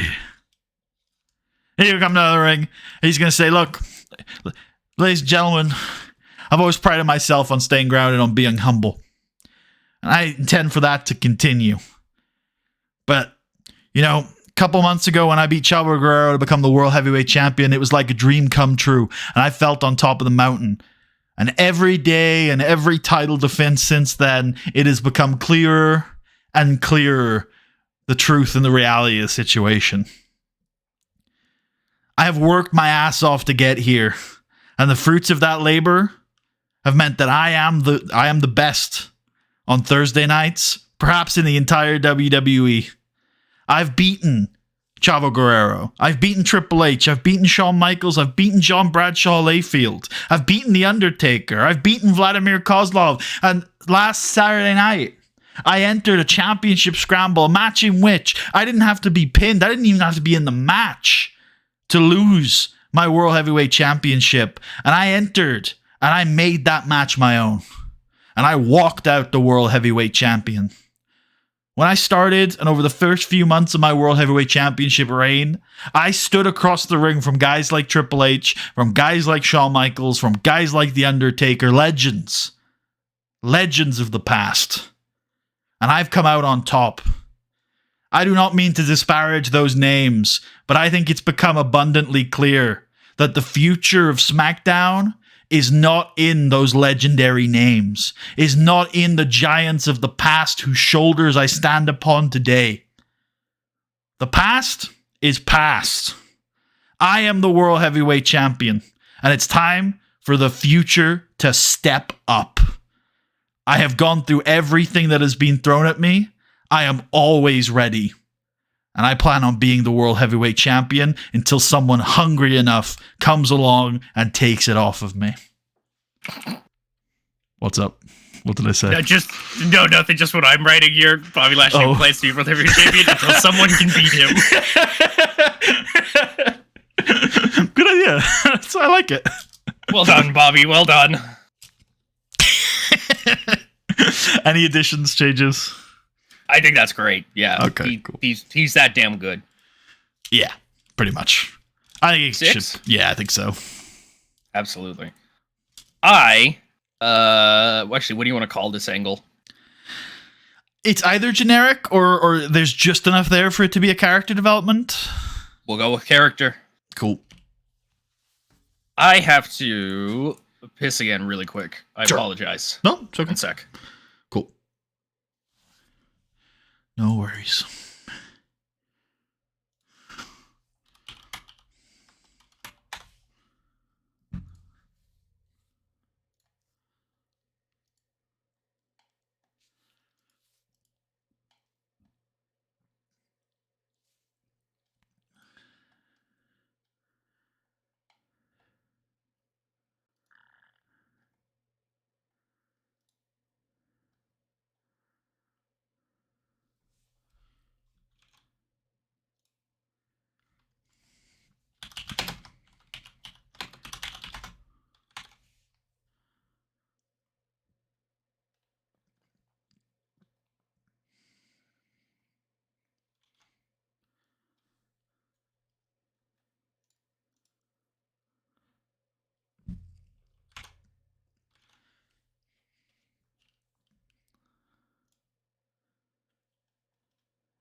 All right, there we go.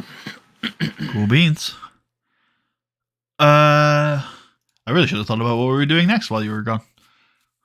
Probably should wrestle because it's SmackDown, but maybe we need a bridge angle first for sure. I guess our main event tonight is Roderick Strong versus The Undertaker. Absolutely.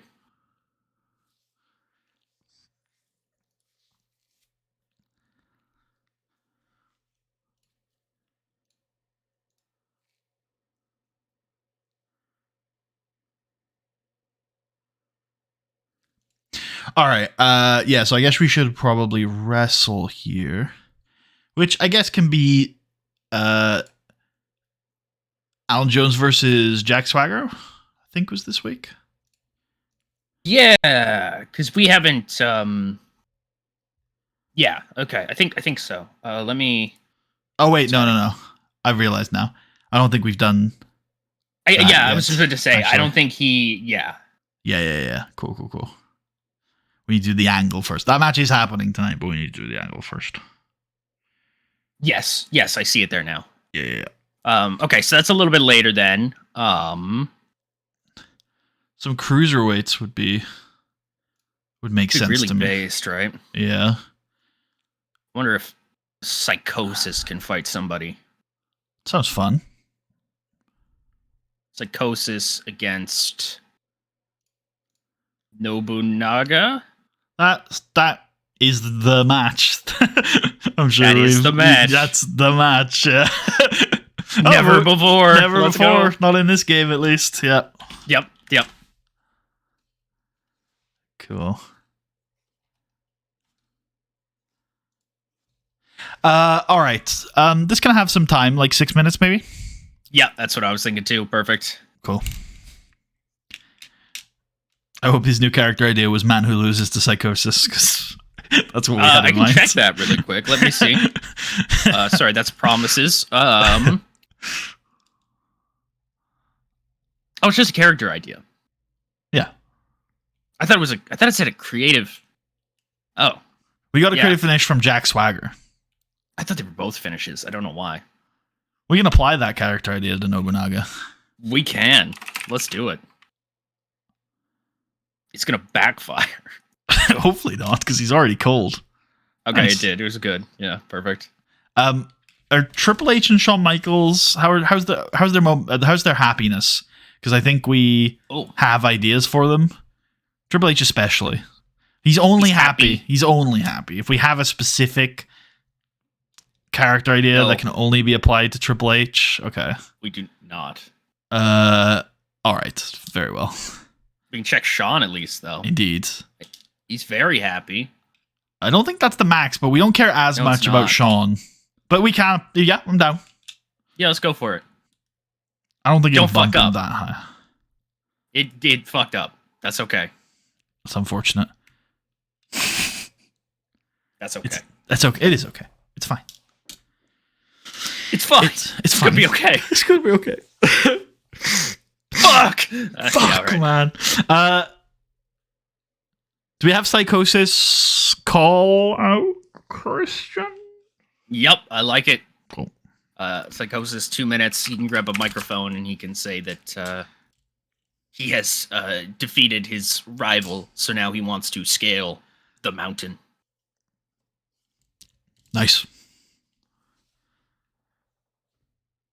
Piscosis. Not Beth Phoenix.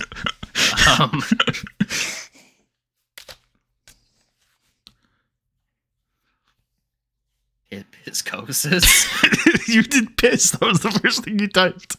Piscosis, baby. Piscosis, baby. Let's add Christian to the. Add Piscosis to the angle. It's the bottom one. It's the very bottom one. Fucking Piscosis. God damn it. Why is it so paced? I don't know. Christian's gonna call him Piscosis though, for sure. Listen here, Piscosis. That's so great.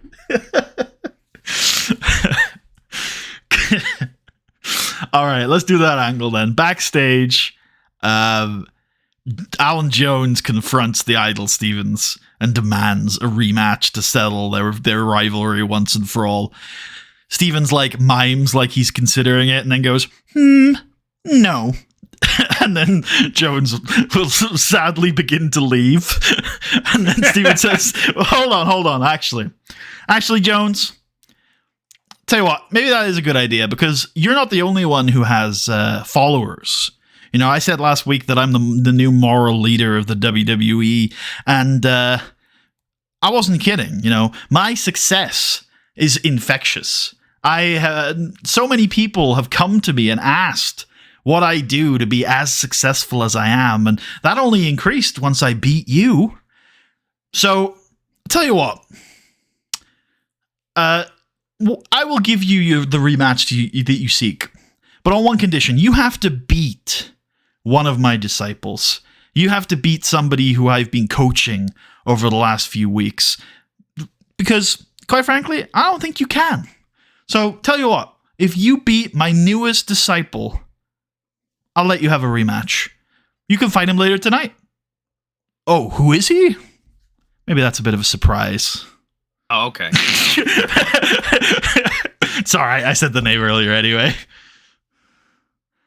Idol's disciple later. Yeah. Like that. 3? Let's go 5, actually. A lot of, like, Yep. chewing of scenery. Storyline development. Yeah. Cool. Let's hype up that next Saturday. It's Saturday night's main event again. This time from San Antonio, Texas. Yeah.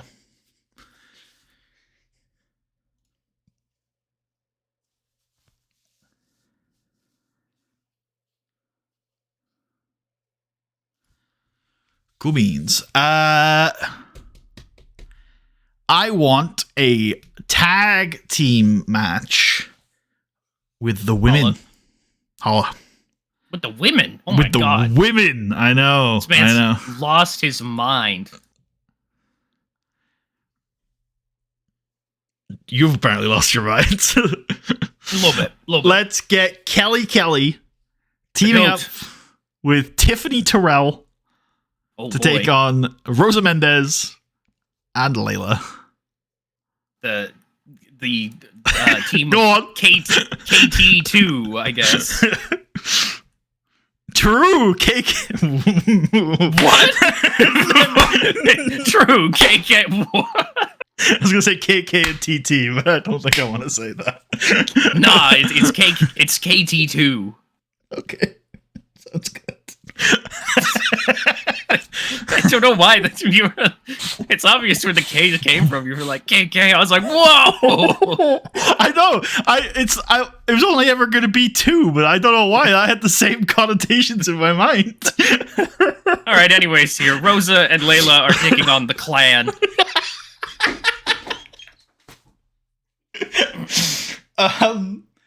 It's like 2, no, 3, 4. Go on, give Divas a chance. Sure. Yep. The GOAT, Kelly picks up the win. New ace. The only woman to win a match on SmackDown this year. Eye candy, yeah. Yeah, I was looking for it. There it is. Yeah. Okay. I don't care to check if that match is gonna bomb. We just hope and yeah, pray. Who cares? It'll be fine. We just hope and we pray. It's alright, Alan will get them back. That's true. Yeah. Wrestling the disciple. The disciple. It's Daniels. Real. Holy fuck. It's Dose! Oh my god. He's gone, right? Yeah, no, I think I checked Yes. this. Yeah, he's gone now. He's not actually gone. Well, he might be gone by now, but he was when I checked, he wasn't gone, but he was going. It's possible, buddy. That's true. The 1 week where we bring in some other guy, and then Dino's like, no, I've got my real disciple now. It's Jack Swagger. No. I like him, but no. He always in TNA is Curry, man. That's base. I know, I saw that. He took back on his best character. I mean, it's not that far away from, I think, what they were doing in 2000. Yeah, it's probably better. Probably better for him, honestly. Oh, gosh. Okay. Chavo's not going to be on this show, I think, unless we find something cool for him to do. Actually, you know what? Maybe Chavo wrestling some dude is kind of fun. Chavo versus Taz. Oh, my bad. That was the first name I saw. I was like, oh, Taz. Chavo versus Drew McIntyre. Yeah, that's entirely possible. That's a very base TV match. Chavo versus Finley. Less base, but based enough, yeah. Like, it has a certain level of baseness to it. Chavo versus Festus.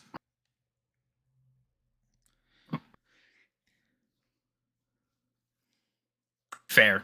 Yeah, entirely fair. What that I know sold that. Yeah, just entirely. Yeah, just the silence. Just, yep, that's fair. What happened with Big Show and Festus? They had their match, right? Yeah, Big Show beat him. Cool.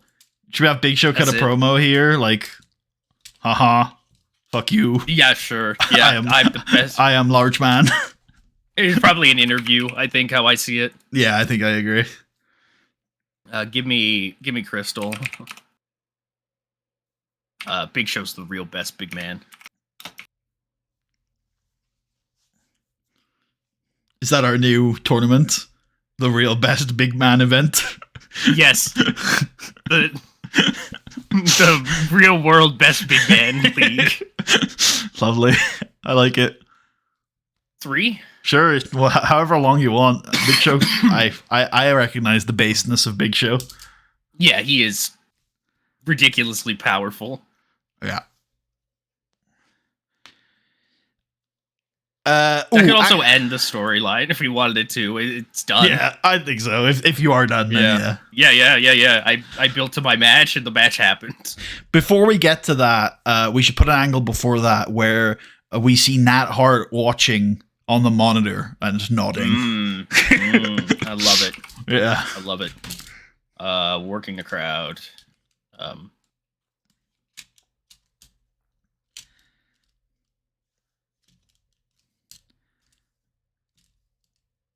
There you go. Yep. And then we can do the Raw rebound, which is Edge being put through a bunch of tables. Yep. Just show Edge. Yep. He will not show the other guy or who won or anything like that. Blur Jeff Hardy's face. Yep. You'll have to tune in to the replay or the rerun. Edge gets wood. Edge gets tabled. How about that? I would have been okay with the wood. Yeah, it was pretty good. Yeah.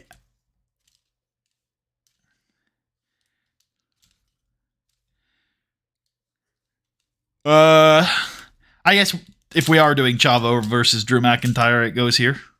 Yep. Cool.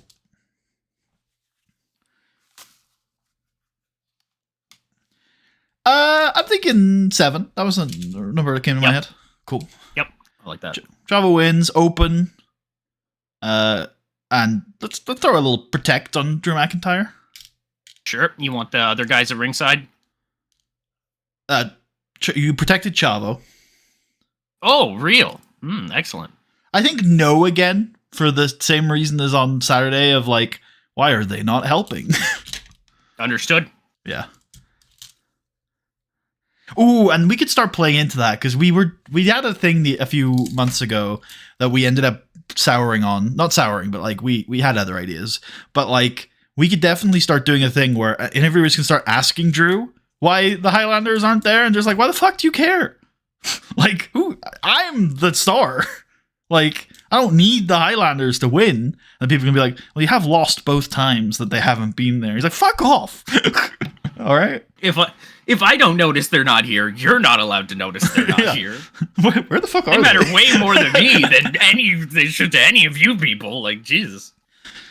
Okay, let's get Zack Ryder and Kurt Hawkins cutting a totally tubular promo, bro. You know, they're former WWE tag team champions. They're bringing high energy to the tag team division.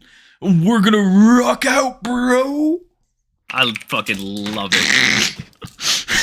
They're fucking totally radical and dudes. Totally radical dudes. Totally radical dudes. Dudes being name, bro. That's their fucking team name, isn't it? Totally radical dudes. Well, I'm down. Or we could just shorten it to the Radicals. Oh wait. We should tease face turns. Okay, yeah, I like it. I like it.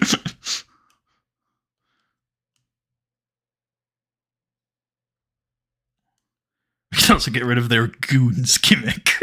Goons. Not yet, though. We can do that later once we're ready to turn them. Fair enough. I am though. I'm switching this team name. All right, sure, yeah. They are the totally radical dudes. It's got to be dudes with a Z, right?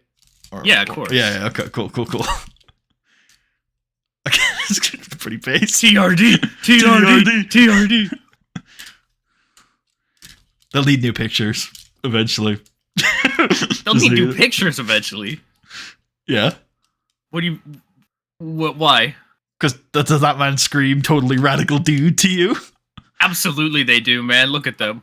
Okay, I'm looking Look at how radical they are. Definitely not. Kurt Hawkins looks like he's on something. Exactly. He does not look sedated. He looks like a goon. What if we went back to the the Major Brothers images? This one where they were. Yeah, I can see hold that. on. Because the Zack Ryder one really sells the gimmick with the glasses. Wait, where is it? There it is. That's the one. I love Kurt Hawkins have another good one or something like that. Hold on.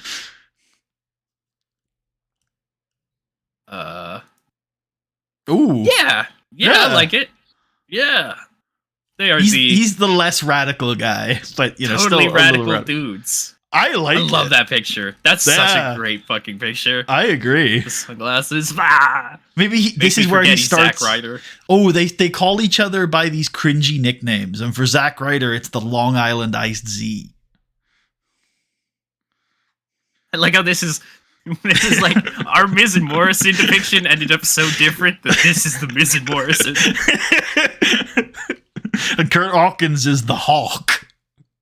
Oh, I love it. Big Hawk. And he needs to grow like this outrageous mohawk. And that's where we go for it.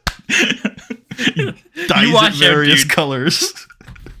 You watch him, dude. If he's the Hawk, Shark and Predator might come to collect him for their group. True. Shark, Pred, and Hawk. It's kind of based, actually. Road Warrior. Oh wait, no, that was a real thing. Road Warrior. Oh,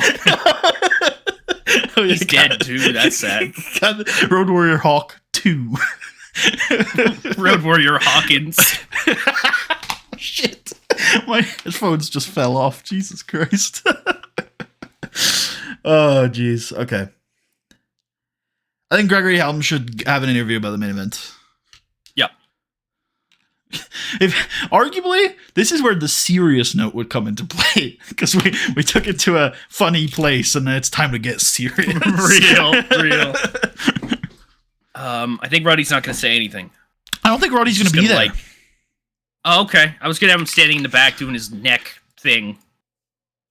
I like it, but I think this is we've done a lot of that, and I think this is nice if we get to this point where people are just asking Greg for his opinion on Roddy. Like they know that he's sort of like a mouthpiece for him. Yep. And yeah, he says that Roderick Strong's going to prove how great he is. Nobody thinks he can do it. Yep. But we know he can do it. Oh, we can have Tyson Kidd and Flash Evans here. Just hanging around. Up to you. But yeah. Yeah. No, I'm good for that. That makes sense to me, I think.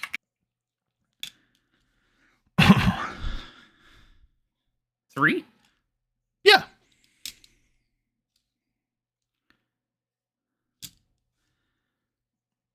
Hype. It was my instinct. I don't know quite why. I don't think it really makes sense, but since we both thought it, let's do it. Okay. There was one more. Oh yes, we need to do Alan Jones versus the Disciple. Yeah. It's fine. Oh yeah, okay, that's fine. Perfect. Holy shit, that's the rain. Hold on, give me a sec. You can book a filler angle. Yeah. We've done the S&ME ad. We've done a Survivor Series ad. No, we have not. Get out there, Bobo.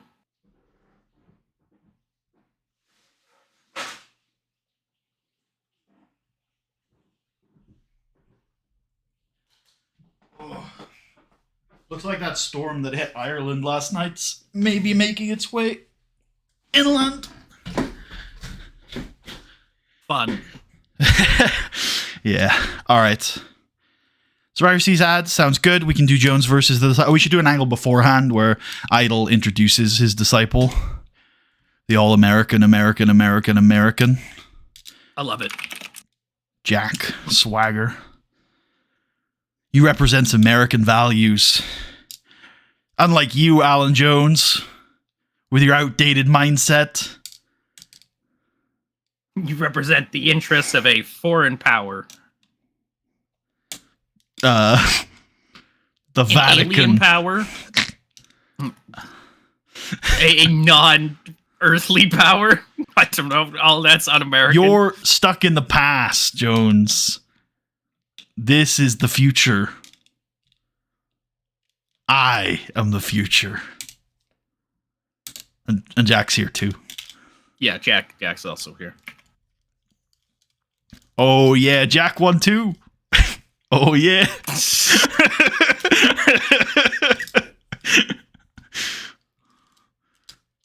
Four, I think. He gets some shit. Let's let Idle Stevens choose some here. I think we're entering the period of the Idle Stevens career where he has this opportunity to go nuclear. All right, I want to give him time. He's been here the entire time. He's overperformed mostly in all of the really shit stuff we've done with him. Now it's time to he's getting a chance to feud with Thunderbones, Alan Jones. Let's, really lay it on. I knew you were going to go that direction. And I see why. But I think this is a longer one where Jones kind of tries to take Swagger aside beforehand and be like, okay, here's how we do this match. And he structures something like a 9-minute match where Swagger can really work over Jones. And we get a bunch of Idle Stevens interference that tries to change the course of the match. And Jones has to really overcome to win this. And of course, we've got this faster paced, more brutal Alan Jones offense that we've been seeing over the last little while. I think he is doing. I know it's very much not this era for him, but I do like the springboard forearm as a move for this version of Alan Jones, not as a finisher necessarily, but yeah, he is doing it. It's just not a yeah. That move has always been in his move set. It was just never turned it into a finisher. Until he got to the WWE. Yeah. Until he got to the WWE and everybody went, "Whoa, I ain't taking that Styles Clash, brother." Understandable. I don't even like the Styles. Do you like the Styles Clash? It's fine. It's fine. Yeah, I agree. It's not his best move. No. By any means. Cool. No, but he can't do his best move anymore, so. Is that what? He used to do a 450? Am I remembering correctly? Spiral tap, probably, okay. Right? Yeah. It's fucking insane. Yeah. He just jumps off the top rope and then just starts spinning in every direction all at once. And it's what the fuck is happening? All right, cool. Cool, yep. Oh, also in the Chavo Guerrero match from earlier, I want to make mention that he's turning that springboard, what did you call it? The Kawada kick? Oh, the Bizgiri. Yeah, he's turning the springboard kind of front flip kick. That's becoming ooh, that sounds more familiar to me. It was I believe it was ABSE Giri. Absagiri? Nope, that's not it. Hold on. What did I find? Oh, Kawada front rolling kick is how I Googled it. Rolling Copa kick it is a Bisagiri. ABISE Giri. Hold on, I'm going to Google it. ABI SE Giri. Oh, I've got a tweet from Dan. Oh, unfortunate. He no longer exists. Oh. I think I'm... Oh, this... Oh, never mind. I don't know. I can't find it. But yeah, it's just... He does a front flip and the foot lands on the guy's head. The wrestler rolls towards a standing opponent, extending a leg which connects with the back, chest, or head of the opponent. That sounds right, yeah. But Chavo's doing it... Besagiri. Chavo's doing it from a springboard, from the apron. Kind of like how you do a springboard senton, where you just kind of throw yourself over the top rope, or... Oh, no, he lands on the top rope and then propels forward. Jesus. Yeah. That's crazy, yeah. Damn. Yeah. Well, right, yeah. I think it'd be easy. Maybe not, actually. But yeah, that's how he does it. I think that's right. I think I saw someone doing that. Probably not Chavo Guerrero. Yeah, I doubt it. I don't think they'd let Chavo do that. But yeah, that's what I'm saying is that kick that he used on Saturday is becoming a frequent mid-match spot for Chavo, where he's down a little bit and he hits that and it completely changes the tide of the match.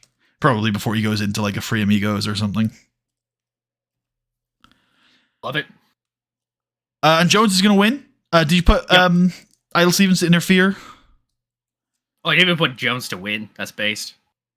Yes, all that stuff is in there though. You're right. Yes, cool. All right. I don't think we need any afters.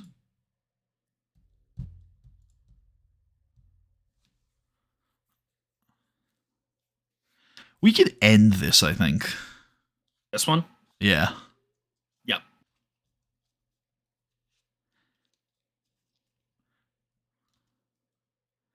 Let's have oh wait, no, the Bobby Lashley promo will continue. Let's get ready to suck it, right?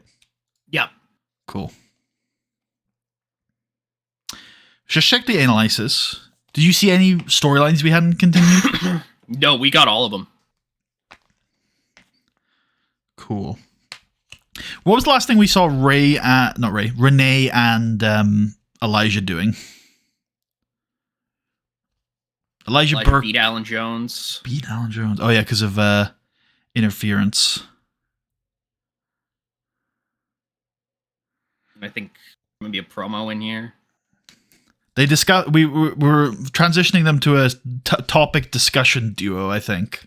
Ah, I see. Excellent. Yeah. Yeah, the two of us, eh? Who would have thought? I like the idea. I don't think we've done anything with Santino yet. So I like the idea of Taz just talking to camera and just cutting like a really fiery promo where he's like, this man, everyone doubts him everywhere he goes, but I've known his talent since the moment I lay eyes on him. This man is more than just a miracle. He's an all-star. He's one of the best grapplers you'll see in this business now. He's the Intercontinental Champion, and that's not where it's going to stop, because Santino Marella has limitless potential. This man can do whatever he wants, so anybody who wants to step into this ring and try their chances at the Intercontinental Championship, beat him if you can. Survive if he lets you. Az is so proud of his Italian son. 3, I guess. Yep. Yep.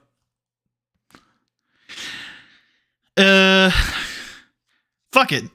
I don't see any reason why not. Next week, it's Seek and Destroy versus Elijah Burke and Rene Dupree? Question mark? Based. Sure. Yeah, let's do it.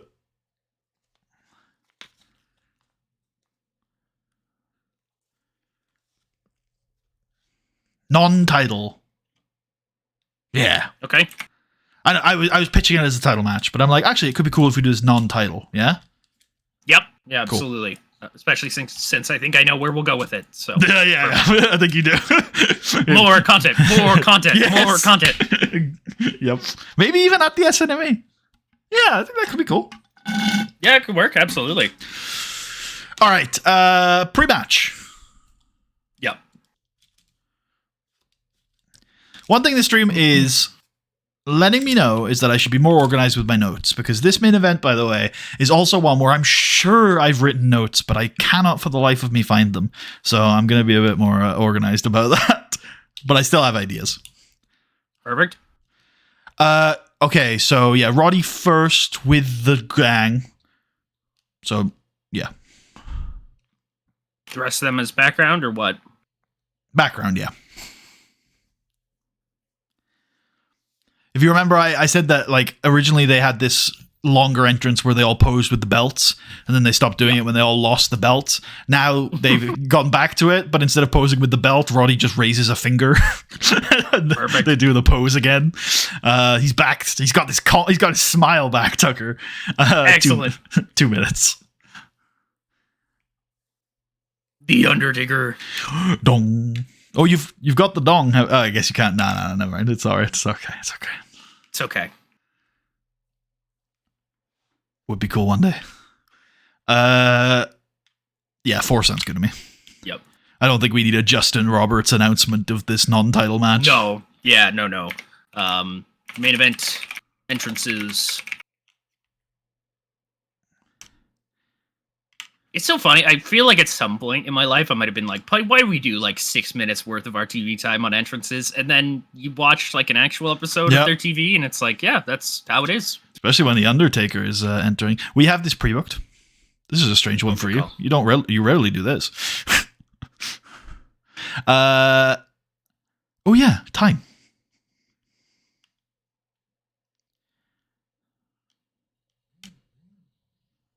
How does I think we have 20 minutes. we do? How does 14 sound to you? I like it. Cool.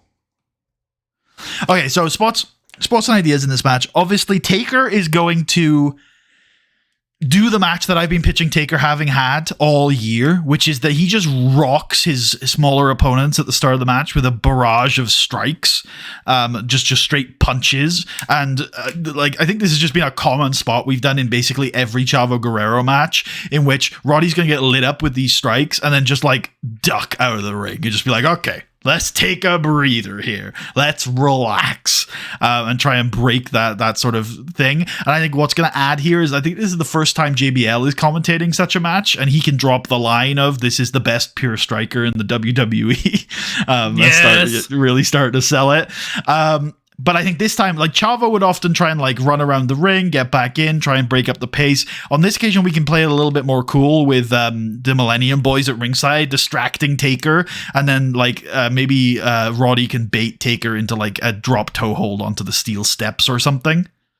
Yep, this looks good to me. Just do one for now. Just pick somebody to represent this spot, just in case we decide to do other stuff later. Tyson Kidd time. Sounds good. Then they get back into the ring, and then Roddy is going to try and use low kicks, like drop kicks, shotgun drop kicks to the knees and things like that, to try and reduce the vertical base of the Undertaker. But he's going to struggle. I think Taker is going to spend a large portion of the opening part of this match, like kind of no-selling Roddy's kicks. Like Roddy is trying to work Taker down, but he is putting himself in danger, because every time he does that and Taker doesn't fall, then Taker just goes right back to town on Roddy Strong. Roderick Strong is larger than he was as a cruiserweight, but I still think there's a lot of his offense that doesn't quite work on the Undertaker. So I have a few things though that I think are going to be big spots that we build to throughout the match. So things that Roddy would do as just filler in a regular cruiserweight match, we're going to build to them as big spots in this match, because they're just harder for Roddy to pull off on the Undertaker. To give an example, Undertaker's going to get rolling and go for a big boot, and Roddy's going to catch him into a catch backbreaker off the big boot. I don't know if I can describe this, but this is a spot Roddy has where he catches somebody in like a big boot like position, and then he just like swings him down onto his back. And I think it's maybe a pendulum backbreaker. Yep. And yeah, that's going to be a big spot. That's going to be one of the first times Taker is like really reeling, and the commentators can put over, Roderick Strong, master of the backbreaker, is able to even the Undertaker is struggling to get to avoid such offense. Another one I like for Roddy is at some point again he just dodges a big move from Taker, and I think the first time Taker's going to really get off his feet is Roddy. I think he's going to hit an angle slam. I think that's a cool spot that we can build to. Yeah. And then, that's going to rock, and Taker's going to actually sell that one. I like the idea of Taker sitting up and then Roddy just like soccer kicking him in the chest. Yeah. And then maybe later in the match we call back to that and he does it again, but Taker catches it and stands and then does the cutthroat motion and choke slams him or something. Oh, do like the Goldberg leg trap choke slam. Fuck. Yeah. Cool. Yeah, that sounds good. I was gonna say, do you know what I'm talking about? I don't recognize a Goldberg, but the way you describe it, I can imagine it. I think it's between a spine buster and a choke slam. He just catches the leg, puts his hand on your chest, and just hoofs you up and fucking throws you down. Based. I think towards the finish, one move that I think would be really cool, and I think it's what NXT commentators have incorrectly referred to as an Ushigoroshi for Adam Cole. That's Corey Graves' fault. But what I'm talking about is a vertical suplex-like move, but he drops him onto his knee. Yep. Yeah. Do you think Adam Cole? Do you think Roddy Strong could do that to the Undertaker? I think he could just about do it if he does it quickly. Just about. Yeah. Just about. And it's similar to the end of Heartbreak, but he could never do the end of Heartbreak on the Undertaker. No, he can't flip Taker. No. But I think he could tosses him up. Yeah, exactly right. But I think like a vertical onto the knee looks kind of similar and has a similar effect to it. I think the finish of this match is Millennium getting more involved. I think maybe Greg Helms distracts the referee, and then I guess Flash Evans. if he was to hit it, it would have to be with Taker on the top rope. Okay, can you walk me through that? Like we'd have to do some kind of like we'd have to modify it, obviously, because he can't do the flip. Oh, you meant the end of Heartbreak, not the yes, not sorry. the one. Okay, yeah, okay. I don't want to do that. I don't even know if it's in. You're right. Yeah, no, we've been using Death by Roderick. We have, yeah, we have. Which is a lot simpler of a sell. Yeah. Well, I actually don't think he could do Death by Roderick on Taker either, which is why I'm suggesting. Well, I think he could if he can hold him up for the suplex thing to drop his neck on the knee. He's got to lift him from a fireman's carry position over his head and then get down onto his back. I think that's a lot harder than just doing a quick suplex onto the knee. Yeah, you might be right there. I think even holding Taker in a fireman's carry for an extended period would be difficult. Doable for sure, but difficult for Roddy. Yeah, maybe you're right. It's that lifting over his head that I think he would struggle with. I think he could do it. It might just look like shit. Holding him in the fireman's carry or doing Death by Roderick? Doing Death by Roderick. I don't even know, because Taker's tall too. I really do think that motion of getting him from his shoulders over his head while trying to drop down to the mat at the same time, I think that's just really tough. That's fair. But it's a discussion that really doesn't have a correct answer, so let us know in the comments what you think. Well, it won't have a correct answer until we get Taker versus Roderick. So. True, which is any day now. Any day. I think for the finish then, Helms distracts the ref. Flash hands Roddy a chair, and I think it doesn't work. Taker kicks it out of Roddy's hands, or I don't know, catches him in a chokeslam position or something like that. I like that. And then Roddy manages to I don't know, low blow him or rake the eyes. Do you have any ideas for some sort of way he could just get back into control really quickly? I like the rake of the eyes. I think Taker sells that okay.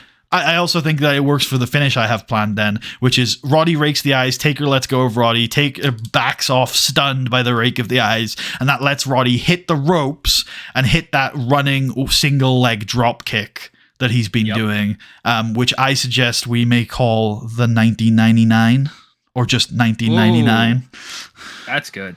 Yeah? Okay. I like something like that. Yeah. Cool. And then, so running single leg drop kick, he slaps his thigh so it sounds brutal. Taker goes down, knocked out, pins him, 1, 2, 3. Oh my God. Roderick Strong has beaten The Undertaker. Tainted, open. Pinfall. Excellent. You like that? I've been constantly referring to it as the running single leg drop kick. Yeah. It's a good one. Yeah, cool. Probably because I would have defaulted to calling it a rocket kick. So. Oh yeah, okay. Who's that for? Who called it that? I believe that's the Carl Anderson. Oh shit! For it. Carl Anderson did that. It must not have been. It must not have looked as good as Roderick Strong's. Yeah, well, it doesn't have the velocity or the strength or the height or the. Yeah, anything like that. No, yes, but he does do a very kind of low single leg drop kick. Hey, I talked shit a bit there about Carl Anderson, but his stun gun, I can't remember what the real name of the move is, but he calls it the stun gun. I think is cutter. Yeah, exactly. Yeah. I think his cutter looks great. It's very quick. Yep. It's Orton's kind of sometimes has a floating element to it. His is very snap, just bang. Can we reclaim 2 minutes from places on this show? No. Oh, okay. In that case, we will just... All right, that's the show. Both of you can lose a minute. Sounds good. All right. After the match, Millennium will continue to beat up The Undertaker. Based. And they will reach under the ring, and they will get from under the ring a coffin. Oh my God. Yep. Why do we have that under the ring? They promised they were going to bury The Undertaker tonight, and it seems like they've brought the tools to do it. And they try to put The Undertaker into the coffin. However, as Tyson Kidd cockily goes to shut the lid, the Undertaker's hand reaches up and stops it, and they're all like laughing and happy, and then their faces just completely drop as Undertaker sits up out of the coffin and grabs Tyson Kidd by the throat, and then fights his way out of the coffin. You know, they try to like stop him, and he like kicks away Flash Evans, he punches away Roddy Strong, you know, things like that. And so Millennium scatter, but he's still got Tyson Kidd by the throat. So as Millennium scatter around ringside, he choke slams Tyson Kidd onto the lid of the coffin. And that's how we go off the air, with Undertaker furious, sweating, his hair a mess, looking into the camera. Definitely 2 parts. So how long on this first one here? Let's go 4 and 2. Yeah, I like it. I'd also maybe go background player, or yeah, for everyone that's not Roderick Strong, actually, to be honest. He's clearly the important person here.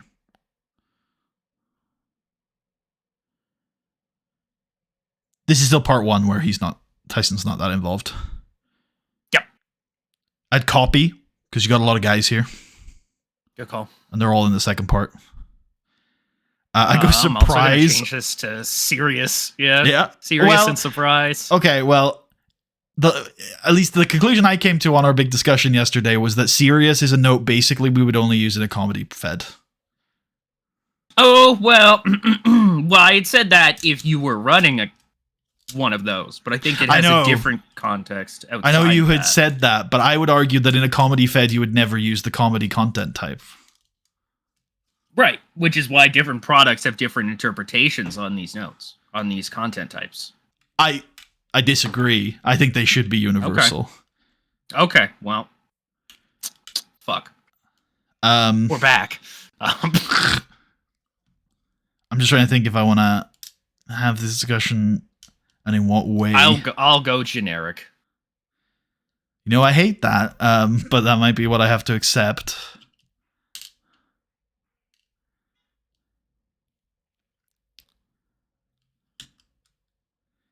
I think you're coming from a place that you were yesterday where you think all of these need to be used in every promotion. And I just disagree.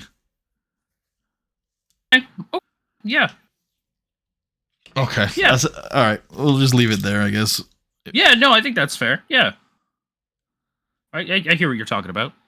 I can only see Sirius now. Not only. I think it's a really strong conception of Sirius. And I knew this was happening yesterday because I kept saying this to you and you were like, yeah. And then you'd elaborate in a way that made it clear that you completely disagreed with what I was saying. But I can only now see Sirius as the opposite of the comedy note. You cut out there. Really? Yeah. Have I been doing that all day?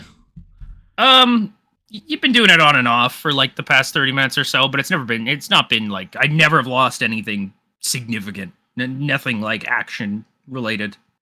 Okay. I missed a couple like connector words and stuff like that here and there, but it wasn't doing it during the video, just to make that clear. Yeah. I can't even remember what the sentence was though. Oh, my bad. That's okay. Was it the sentence where I said I think the strongest conceptualization of the serious note is that it's the opposite of the comedy note? Yeah, I think it was that. Okay. I guess you disagree with that. I don't disagree with it. It's tough. It's tough because I keep changing, I think, what I think about these, unfortunately. It's wild too because you sold me on this accidentally. I know. This was my idea. Like, yeah. It was my interpretation in the moment of how that worked. Okay, I'm cool to do generic on that. Unless we want to do storyline development, but I don't think it probably is storyline development. It's probably generic with. Yeah, for sure. Yep. Okay. Perfect. And then this is surprise. The Undertaker attacker. Yeah. Tyson Kidd victim. Yep. Roderick Strong non-speaking appearance. and then everyone else can stay as a background player. Perfect. Any victories here? I think the Undertaker minor victory over Tyson Kidd. Absolutely. Cool. And obviously there's sort of an implied Millennium victory somewhere in this angle, but I think that's covered by the actual match victory. Right? Yeah. Yeah, exactly. Mm-hmm. Yep. Mm-hmm. Just want to make sure everybody's in here. They certainly are. Perfect. Yeah. I would definitely want an angle idea for that if we can get one. Yep. Well, we'll see if Triple H lets you. The answer is no. Oh, it's Shawn this time. Shawn Michaels. Oh, Shawn we Michaels. have a big Shawn Michaels Chavo Guerrero angle coming up. So Shawn Michaels and Chavo Guerrero discuss Destiny. What about Shawn and Chavo discuss Destiny? I like it.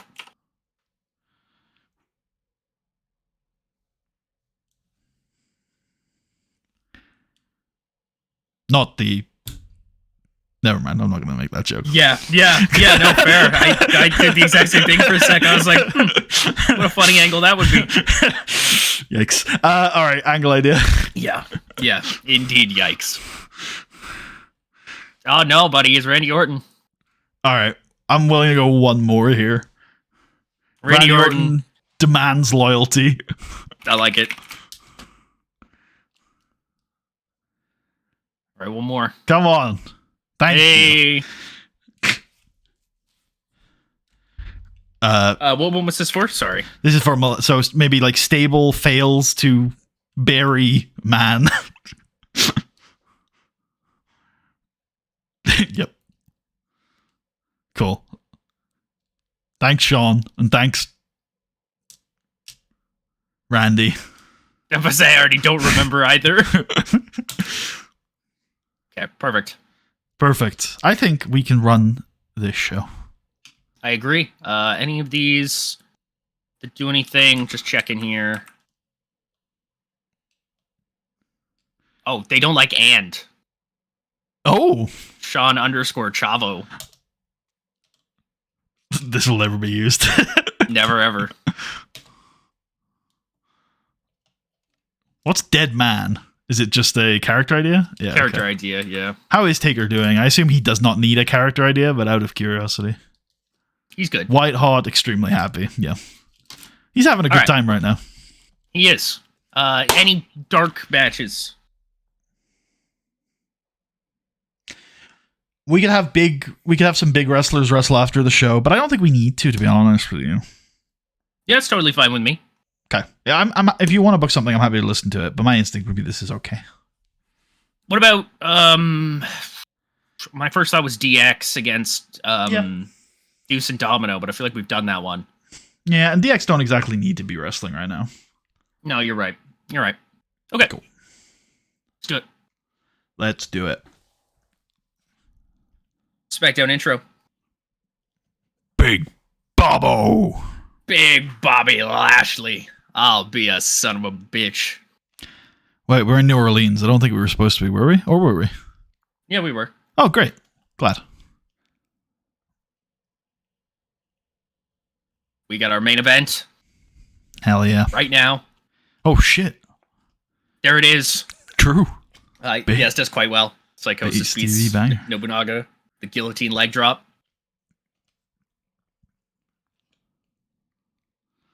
I want to climb the mountain. The mountain is you, Christian. Should we book this in? Are we doing it next Saturday?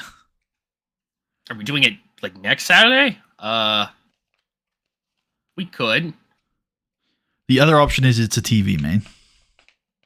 So I think it's probably better for TV afterwards, but I'm okay with that, yeah.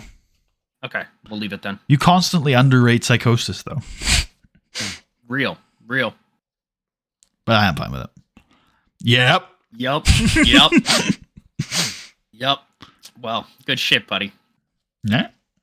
Find out who the disciple is later. This is the SNME 27 ad. Hey!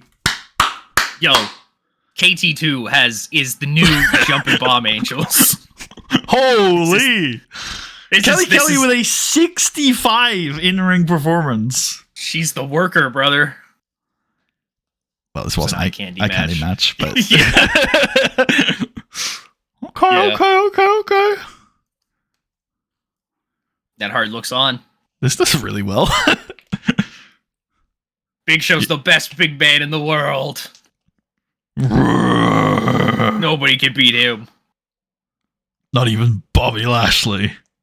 Edge gets wood. Based.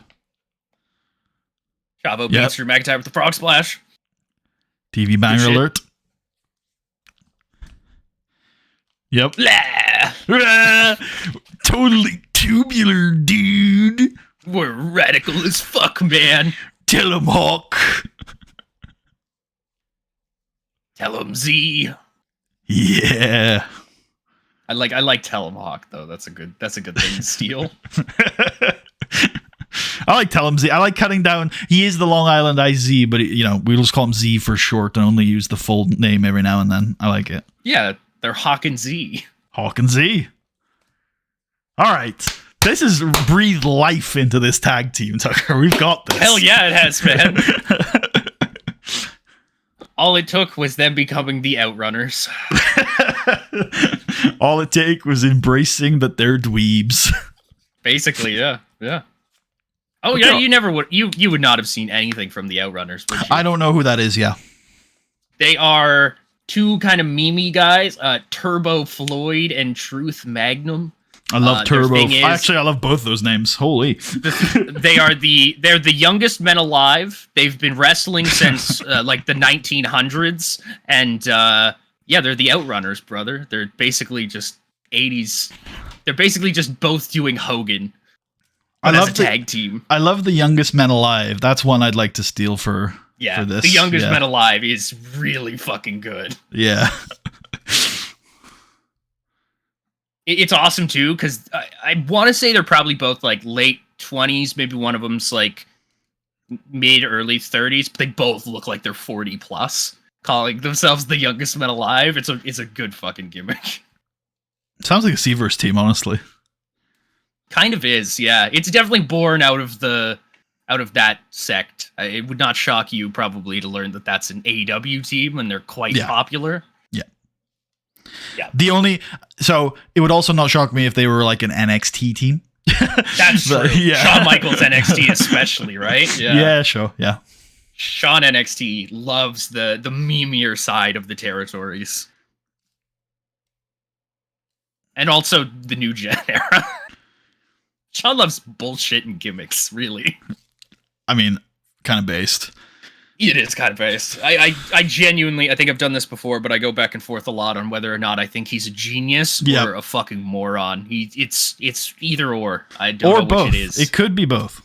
It's a rabbit duck situation, I think. All right, now before we move on to this one, I'd like to make two comments. One, clearly Jones was a lot to do with that angle. This isn't bad, but Stevens needed Jones. Two, this is a big match because I'm giving Alan Jones a spot here, and I think if I see a green number, I don't know, he's ready to be the man. He's the fucking man. He's the man. He's the guy. They have great chemistry as well. Run it back. Although a little disappointed he didn't get the crowd hot. True. Yeah.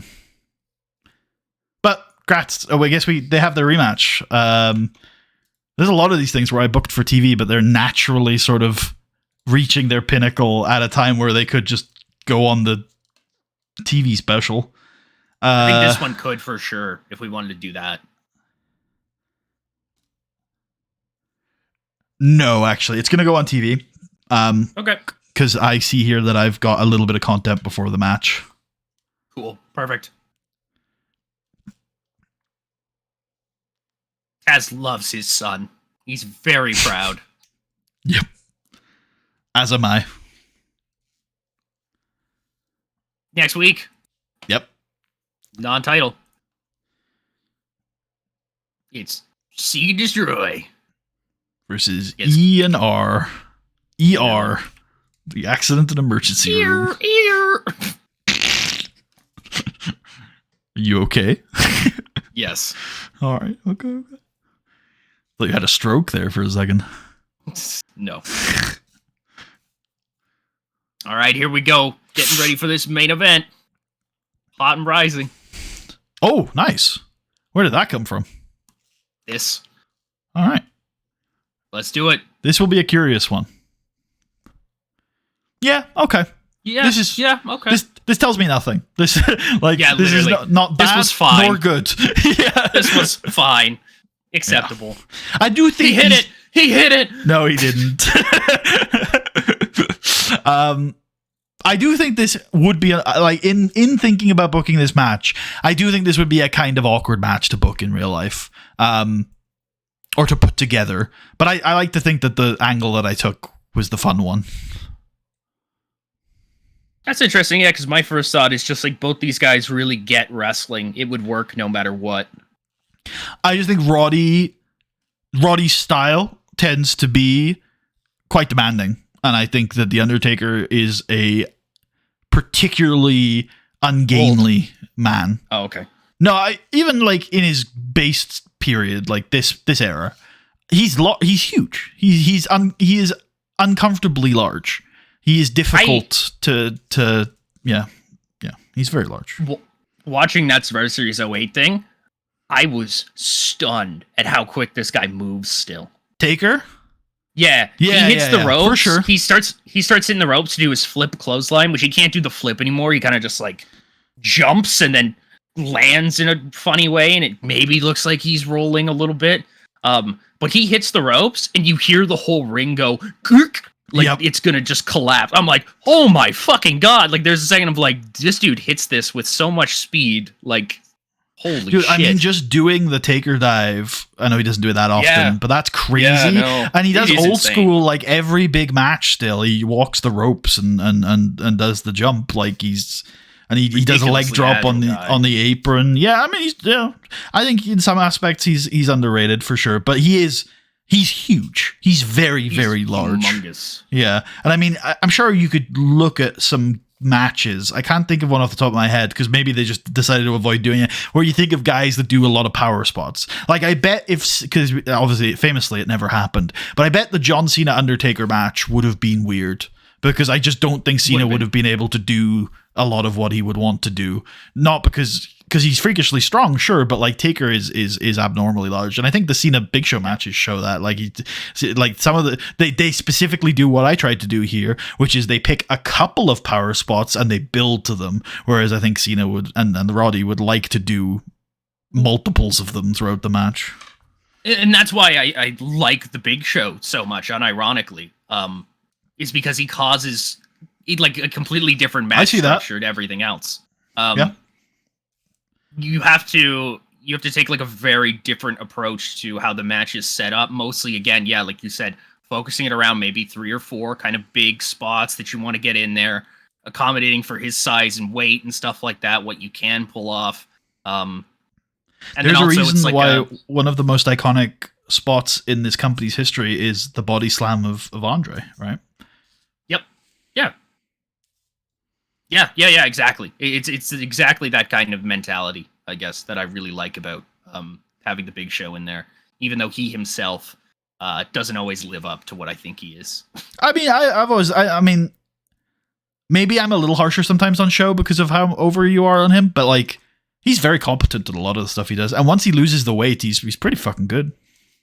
Yeah. I wish genuinely, I wish he had stayed in the giant shape for a lot longer, because it would have been fucking fun, man. You never seen a 7-foot guy hitting drop kicks on motherfuckers. Like he's unreal athletic, like just ridiculous. And then he gets to WWE and they tell him he sucks, and he gets kind of depressed and goes to OVW for a while and just puts on a bunch of weight, and he will not work that off until he's old man Big Show and finally does it.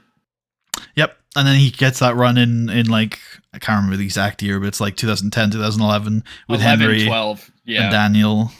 By the way, good fucking calling whoever that was, being like, let's do Danielson Big Show. Like, that's sick as fuck. That's exactly the type of person who I think gets the Big Show and is like, this is fucking fun. Like, let's build And props this. to the guy who You know said, what I let's do Big Show Henry, because that's the guy I think gets the Big Show.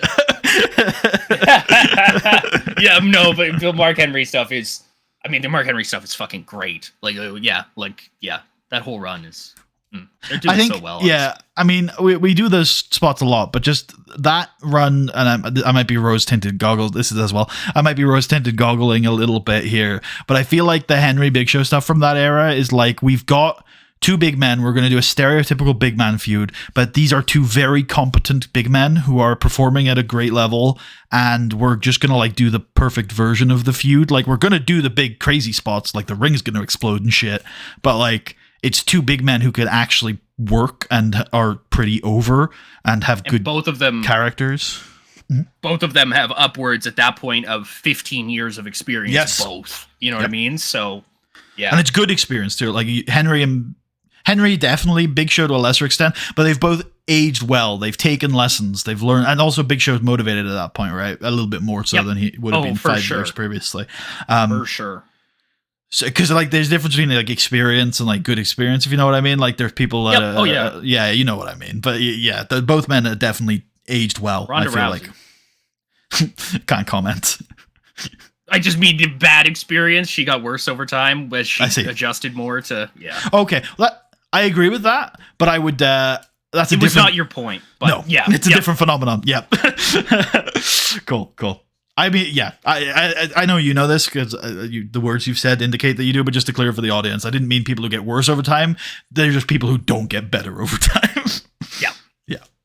All right, that's SmackDown. They tried to put him in a coffin. It didn't work. I wonder where this is going. Probably to the graveyard. Ooh. Hey, look, it's Tommy Enda. He's coming back soon. Yeah, well, I don't really know much about it other than I'm hearing the whispers. Isn't he like, am I right? Maybe this is your take or maybe this is what I'm hearing, but isn't he like cashing in basically? Isn't he like super demotivated and just wants to make some money? He is quite hurt, I believe. Well, he's quite beat up. I don't know if he's still hurt, but he's quite beat up. It's been pretty apparent.